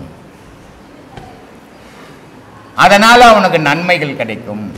அதனால் அந்த நாளில் குரு சீடன் தொடர்பு வேணும். அந்த நாளில் நல்ல விஷயத்தை மட்டுமே பேசணும், நல்ல விஷயத்தை மட்டுமே நினைக்கணுன்றதுக்கு தான் அந்த பௌர்ணமி நாளை வச்சுருக்கு. ஆனால் மனுஷன் அதெல்லாம் கேட்கறதில்ல. அன்றைக்கே ஆடு அறுத்து துண்ணுன்னுக்கிறான். ஏன்னா இவனுடைய கொடூர புத்தி. இவன் மனிதனாகவே இல்லை, மனித தோற்றம், ஆனால் மிருக குணம். அது மாதிரி வாழாதால் இப்படி வாழ்ந்துன்னு இருக்கிறான். அதனால் பௌர்ணமின்றது துக்கத்தை கொடுக்கக்கூடியது, இது அமாவாசைன்றது துக்கத்தை கொடுக்கக்கூடியது, பௌர்ணமின்றது சந்தோஷத்தையும் கடவுளுடைய நினைவையும் தனக்கு கொடுக்கக்கூடியது பௌர்ணமி நாள். ஓடி ஓடி உட்கலந்த ஜோதியை நாடி நாடி நாட்களும் கழிந்து போய் வாடி வாடி வாடி போன மாந்தர்கள் கோடி கோடி எண்ணி இருந்த கோடியனும். இந்த கடவுளை தேடி செத்து போனோம் எவ்வளோ நீ எண்ணியே சொல்ல முடியாதான்ட்டான். சரி, இப்படி கடவுளை தேடி யாருமே பார்க்கல, செத்து போனவன் எண்ணி சொல்ல முடியல. அப்போ எப்படி தான் கடவுளை தெரிஞ்சுக்கிறான்னா, ஒரு தரித்த நாடியில் ஒடுங்குகின்ற வாய்வினை கருத்தினால் இருத்தியே கபாலமேற்ற வல்லாரில் விருத்தரும் பலராவார் மேனியும் சிவந்திடும் அருள் தரித்த பாதம் அம்மை பாதம் சக்தியோன்றார். உனக்குள்ள தேடினா கடவுள் தெரிஞ்சிருவான்டா, ஊரில் அந்த எண்ணெய் கிடைக்க மாட்டான்டான்ட்டான். அதனால் கடவுள் என்ற பொருள் கை ஜான் அளவில் தான் இருக்குது. ஆனால் கடவுள் என்ற பொருளை ஆயிரக்கணக்கான மைல் போய் தேடி கிடக்குறோம். நல்வினை இருந்தாலும் பிறந்துக்கினே இருப்பேன் அதை தீக்கிறதுக்கு, தீவினை இருந்தாலும் அதை தீக்க பிறந்துக்கினே இருப்பேன். அப்போது ரெண்டும் இல்லாத நிலை தான் இறைநிலை. அப்போ தான் பிறப்பு நிற்கும். ரெண்டு இருந்தாலே பிறப்பு வந்துக்கினே இருக்கும். நல்வினை செய்ததால் தான் நீங்கள் வந்திருக்கிற. ஏன்னா இந்த நாட்டம் வருது. தீவினை செய்யும்போது இந்த நாட்டம் வராது. சாழகடை, ரவுடி, கல், கஞ்சா, குப்பை, கூளம் அதில் போயிடுவீங்க. நல்வினைக்கும் தீவினைக்கும் என்ன வித்தியாசம்னா, நீ நல்வினை செய்ய செய்ய உன்னை நல்ல பாதைக்கு வலிச்சுன்னு வந்துடும். அது தீவினை செய்ய செய்ய உன்னை நல்ல பாதையில் இருந்தீங்கன்னா கூட கெட்ட பாதைக்கு வலிச்சுன்னு போயிடும். இந்த செயலுக்கு ஏற்ற மாதிரி தான் நம்மளுடைய வாழ்க்கை அமையும். அதனால தான் நெட்டில் கூட சொல்லியிருப்பேன், நல்லதை செய்யுங்க, துன்பப்படுறீங்கன்னு கவலைப்படாதீங்க, அந்த துன்பம் ஒரு நாள் நீங்கிடும். தீவினை செய்யும்போது அன்றைக்கி நல்லா இருக்கும், பின்னாடி வர துன்பத்தை தீர்க்கவே முடியாது அப்படின்னு சொல்லியிருப்பேன். அதனால் நல்வினை செய்யுங்க, நல்லதே கிடைக்கும் உங்களுக்கு. ஏன்பா கடவுளை உணரணும். முதல்ல உணரு. கடவுள் அட்ரஸ் கொடுத்துக்கிறாரா? எங்கன்னா அட்ரஸுக்கு தான் கடவுளுக்கு இந்த ஊரில் இருக்கிறேன், இந்த கோயிலில் இருக்கிறேன், இந்த தெருவில் இருக்கிறேன்ட்டு அப்புறம் எப்படி உணர்வேன்? ஒரு ஆள் தெரிஞ்சால் தானே அந்த ஆளை பார்க்க முடியும். தெரியாதால எங்கே போய் தேடுறது நம்ம? சொல்லுவான். இது மாதிரி தான் நிறைய பேர் ஏமாந்து சுற்றிங்கிறாங்க. கோயில் கோயில் கோயில் கோயிலாக என்னமோ சாமிங்க அங்கே இருக்கிற மாதிரி. கடவுள்ன்றதே உனக்குள்ளே தான் இருக்கிறாரு. உன்னை தெரிஞ்சுக்கினீன்னா கடவுளை தெரிஞ்சுக்கலாம். உன்னை தெரிஞ்சுக்காத வரைக்கும் கடவுளை தெரியும். நீன்றது நானுன்றது யார்? கண்ணா, மூக்கா, தலையா, வாயா, காலா, கையா? நீ எது நீன்னு சொல்லு பார்க்கலாம். அப்போ உன்னையே உனக்கு தெரியலையே, அப்புறம் கடவுளை எப்படி தெரிஞ்சுக்க முடியும்? அப்போ முதல்ல உன்னை அறி, கடவுளை அறியலாம். அதனால் கடவுளை தெரிஞ்சுக்கிறது அவ்வளோ சாதாரணமான விஷயம் இல்லை. அவன் காட்டில் சோறு தண்ணி இல்லாத உள்ள உச்சந்தலை முடி தரைக்கு போயிடுச்சு, கால் நகங்கள்லாம் சுருண்டு போச்சு. அவனே கடவுளை பார்க்க முடியலைங்க. ஊர் உள்ளதுக்குன்னு நான் பார்த்துட்டேங்க, நான் சேவிச்சிட்டேங்க அப்படின்னுங்க. நான் சொத்து சுகத்தை சேர்த்து வச்சுங்க. சொத்துக்கும் சுகத்துக்கும் கடவுளுக்கும் சம்பந்தமே கிடையாது. உடலுக்கும் கடவுளுக்குமே சம்பந்தம் கிடையாது. அப்புறம் மற்றதுல எங்கே சம்பந்தம் படும்? அதனால் உன் உள்ளத்தை சீர்படுத்தி உன் மனசை உனக்குள்ளவே திருப்பிக்கும். உன்னையே யோசித்து நான் யார், எதுக்கு பிறந்தேன், ஏன் வளர்ந்தேன், சாகிறதுக்காக பிறந்தேன்னு கேள்வி கேட்டுனேரு கடவுளை தெரிஞ்சுக்கலாம். சொல்கிறாரு சிவவாய்க்கர், கடவுள்ன்றதை ஒரு ஊராக சோறு கட்டின்னு திரியிறான்டா தேடிக்கின்னு, ஆனால் பார்க்க முடியல. ஆனால் அது அவனுக்குள்ளவே இருக்குது, அவன் அறிவே மாட்டேன்றான் அதை அப்படின்ட்டு. ஓடி ஓடி உட்கலந்த ஜோதியை நாடி நாடி நாட்களும் கழிந்து போய் வாடி வாடி வாடி போன மாந்தர்கள் கோடி கோடி எண்ணி இருந்த கோடியனும். இந்த கடவுளை தேடி செத்து போனோம் எவ்வளோ நீ எண்ணியே சொல்ல முடியாதான்ட்டான். சரி, இப்படி கடவுளை தேடி யாருமே பார்க்கல, செத்து போனவன் எண்ணி சொல்ல முடியல. அப்போ எப்படி தான் கடவுளை தெரிஞ்சுக்கிறான்னா, உருதரித்த நாடியில் ஒடுங்குகின்ற வாய்வினை கருத்தினால் இருத்தியே கபாலமேற்ற வல்லாரில் விருத்தரும் பலராவார் மேனியும் சிவந்துடும் அருள் தரித்த பாதம் அம்மை பாதம் சக்தியோன்றார்.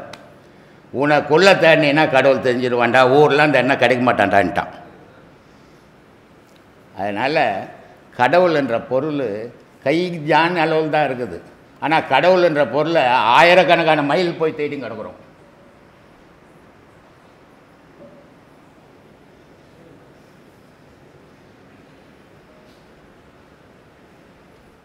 நெட்டில் சொல்லிக்கிறீங்க ஒரு உபதேசம்லாம் பத்தாது அப்படின்னு சொல்லிக்கிறீங்களே, நாங்கள் ஒரு உபதேசம் தான் எப்படி அப்படின்னு கேட்டார். அப்போ நான் சொன்னேன், ஒரு வீடு கட்டுறீங்கப்பா, வீடு கட்டினோன்னா பேஸ் மட்டம் போடணும். பேஸ் மட்டம் போட்டுட்டா அது வீடு ஆகிடுமா?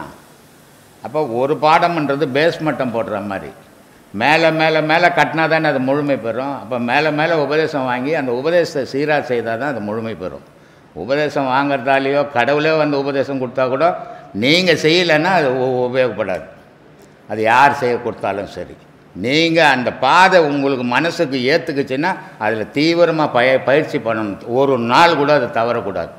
தவறாமல் பயிற்சி பண்ணலாம். ஒவ்வொரு ஆளும் ஆண்டவனை அடைய முடியும், எல்லாராலையும் முடியும், யாராலும் முடியாதுன்றதில்ல. மனம் இடம் கொடுக்கல, மனம் வெளி உலகத்தில் சுற்றும் போது அதை அடையிறதுக்கு முடியாமல் போயிடுது. அதனால் உங்களுக்குள்ளே உங்கள் இறைவன் இருக்கிறான், அதை தேடுங்க, கண்டுபிடிப்பீங்க. ஒரு கிறிஸ்டின் ஃபோன் பண்ணுறாரு எனக்கு, கடவுள் நான் யார் சாமி அப்படின்னு. அவர் முதல்ல சொல்லிட்டார், நான் கிறிஸ்டின்னு அப்படின்ட்டு. கடவுள் நான் யாருன்னாரு, நீ தான்பா அப்படின்னு. நீ இல்லைன்னா கடவுள் இல்லைப்பா அப்படின்னு. என்ன சாமி எப்படி சொல்கிறீங்க? அப்போ பல மதங்கள் இருக்குது, அது மதங்கள் அமைச்சது வந்து பல பேருக்கு நன்மை செய்யறதுக்கோசம் இன்றைக்கி மதம் ஏறி தெரியுது அது என்ன. அப்போ இயேசுநாதரை ஜீசஸை கும்பிட்றாங்கள, ஆமாம் அவர் ஒரு ஞானி, அவர் கடவுள் 3வது நாள் உயிர்ப்பித்து வந்தவர் ஏன் ஒரு 30 வருஷம் இருந்துருக்கலாமா, ஏன் அன்றைக்கி போட்டார் அப்படின்னு. ஏன்னா யாருக்கு தாடி வச்சாலும் இயேசுநாதர் மாதிரி தான் இருக்கும். வந்தவர் ஒரு 30 வருஷம் இருக்கணும். இல்லை நான் பாடுறா என்னை கொல்ல முடியாதுடா யாருன்னுட்டு அப்படி பாடினேன். இந்த முருகர் அம்பாள் சிவம்லாம் சொல்கிறாங்களே, இது என்ன சாமி இந்து மதத்தில்னா ஒவ்வொரு ஏக்கம்பா, நீ என்னம்மா யார், நீ என்ன, நான் மனுஷன்னாரு. மனுஷன்னு சொல்லிட்டா போதுமா, கை காலெலாம் இருக்குது இல்லை உனக்கு ஆமான்னாரு. அப்போ கை கால் தலை உடம்பு எல்லாம் சேர்த்து தானே நீ மனுஷன். அது மாதிரி சக்தி சிவம் முருகன் விநாயகர்னு வச்சுக்குது, உள்ளே இருக்கிற பொருளுக்கு பேர் பார்த்து அப்படின்னு. அது மாதிரி ஒரு முஸ்லீம் ஃபோன் பண்ணுறாரு, எங்கள் மதத்தை பற்றி என்ன நினைக்கிறீங்க அப்படின்னாரு. அவன் அம்மா அவனுக்கு ஒஸ்தி அப்படின்னு. உன் அம்மா உனக்கு ஒஸ்தி, என் அம்மா எனக்கு ஒஸ்தி, இல்லை யார் அம்மாவும் தாழ்ந்தவங்கள யார் அம்மா உயர்ந்தவங்கள அப்படின்னு. அது மாதிரி இந்த மாதிரி கேள்விகளை கேட்குறாங்க, உதவி மற்ற கேள்விகள். இது நம்ம யார், எதுக்கு வந்தோம், என்ன செய்கிறோம், எதை தேடணும், அதை விட்டுறோம். எதையோ ஒரு ஃபோன் நம்பர் கிடச்சிச்சின்னா போதும் கேள்வி கேட்டேன். நேற்று ஒரு அம்மா இப்போ ஆவடியிலேருந்து ஃபோன் பண்ணுறாங்க, எனக்கு ஒரே பையன் சாமி, அவன் வாழ்க்கை எப்படி இருக்குன்னு நான் ஜோசியமாக பார்த்துங்கிறேன், நான் என்ன பேசுகிறேன்னு கூட தெரியல அவங்களுக்கு. அந்த மாதிரி கேள்விகள்லாம் கேட்கக்கூடாது. சொல்லுங்கள் சாமி. காம உணர்வே இல்லாமல் எப்படி சாமி இருக்கவே செத்து பண்ணால் இருக்காது, செத்துட்டீன்னா இருக்காதுப்பா. வீட்டுக்குள்ளே இருந்துக்குன்னு அம்மா வயிற்றில் அப்பா வயிற்றில் பிறந்துட்டு காம உணர்வு அம்பா காமம் வந்ததால் நீ வந்த, அப்புறம் உனக்கு காமம் இல்லாத எப்படி இருக்கும்? அதை அடக்கணும். செத்தா காமம் இருக்காது. சொல்லு வேற என்ன? இது கேள்வியா? ஐயோ ராமா, சொல்லுங்கப்பா சொல்லுங்க. உரிமையோட கடவுள்கிட்ட கொண்டாடுறான் பார். அதனால் சொல்கிறான், அறியாத பாலனை, புத்தி இல்லாதவன் நான், எனக்கு தெரியாது, அறியாத பாலனை அழைத்து புத்திகள் சொல்லி அன்பு வைத்து ஆள்வதற்கு ஐயோ நான் என்ன உனக்கு ஆகாத பாவியோ, அப்பனே அத்வீகனே, உனக்கு நீ எனக்கு அப்பனும் நீ தான், தாயும் நீ தான், தந்தையும் நீ தான், எல்லாமே நீயாவே இருந்து என்னை இப்படி நடத்துறதுல விடலாமா? அப்படின்னு இறைவன்கிட்ட மன்றாடி கேட்கணும். பக்தி அப்படி இருக்கணும்.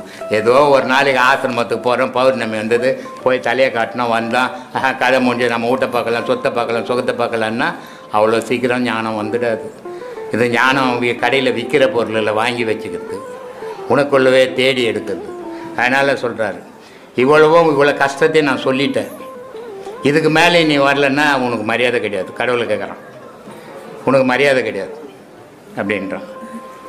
மரியாதையாகவே என்னை அது என்ன பௌர்ணமி ஒரு நாள் தான் வைக்கிறீங்க அப்படின்னு. இது வியாபாரம் பண்ணுற கடை இல்லை, ஆன்மீகம். ஆன்மீகம்ன்றது ஒரு சுதந்திரமானது, சுதந்திரமானது. அது யாருக்கும் அடிமையானது இல்லை. உலக வாழ்க்கையில் பிள்ளைக்கு தாய் அடிமை, தாய்க்கு பிள்ளை அடிமை, முதலாளிக்கு தொழிலாளி அடிமை, தொழிலாளிக்கு முதலாளி அடிமை, கணவனுக்கு மனைவி அடிமை, மனைவிக்கு கணவன் அடிமை. ஆனால் தெய்வீகத்தில் யாருக்குமே அடிமை கிடையாது, சுதந்திரமானது. அந்த சுதந்திரமான வழியை ஒரு நாள் உட்கார வச்சு நம்ம சொல்லி கொடுத்தோம்னா அதை அவன் வீட்டிலேயே போய் செய்யணும். அதுதான் சுதந்திரம். அப்போ இங்கே தெரிஞ்சுக்கணும், வீட்டில் அனுபவிக்கிறான், அப்போ அது சுதந்திரம். ஆனால் ஒரு ஆசிரமத்தை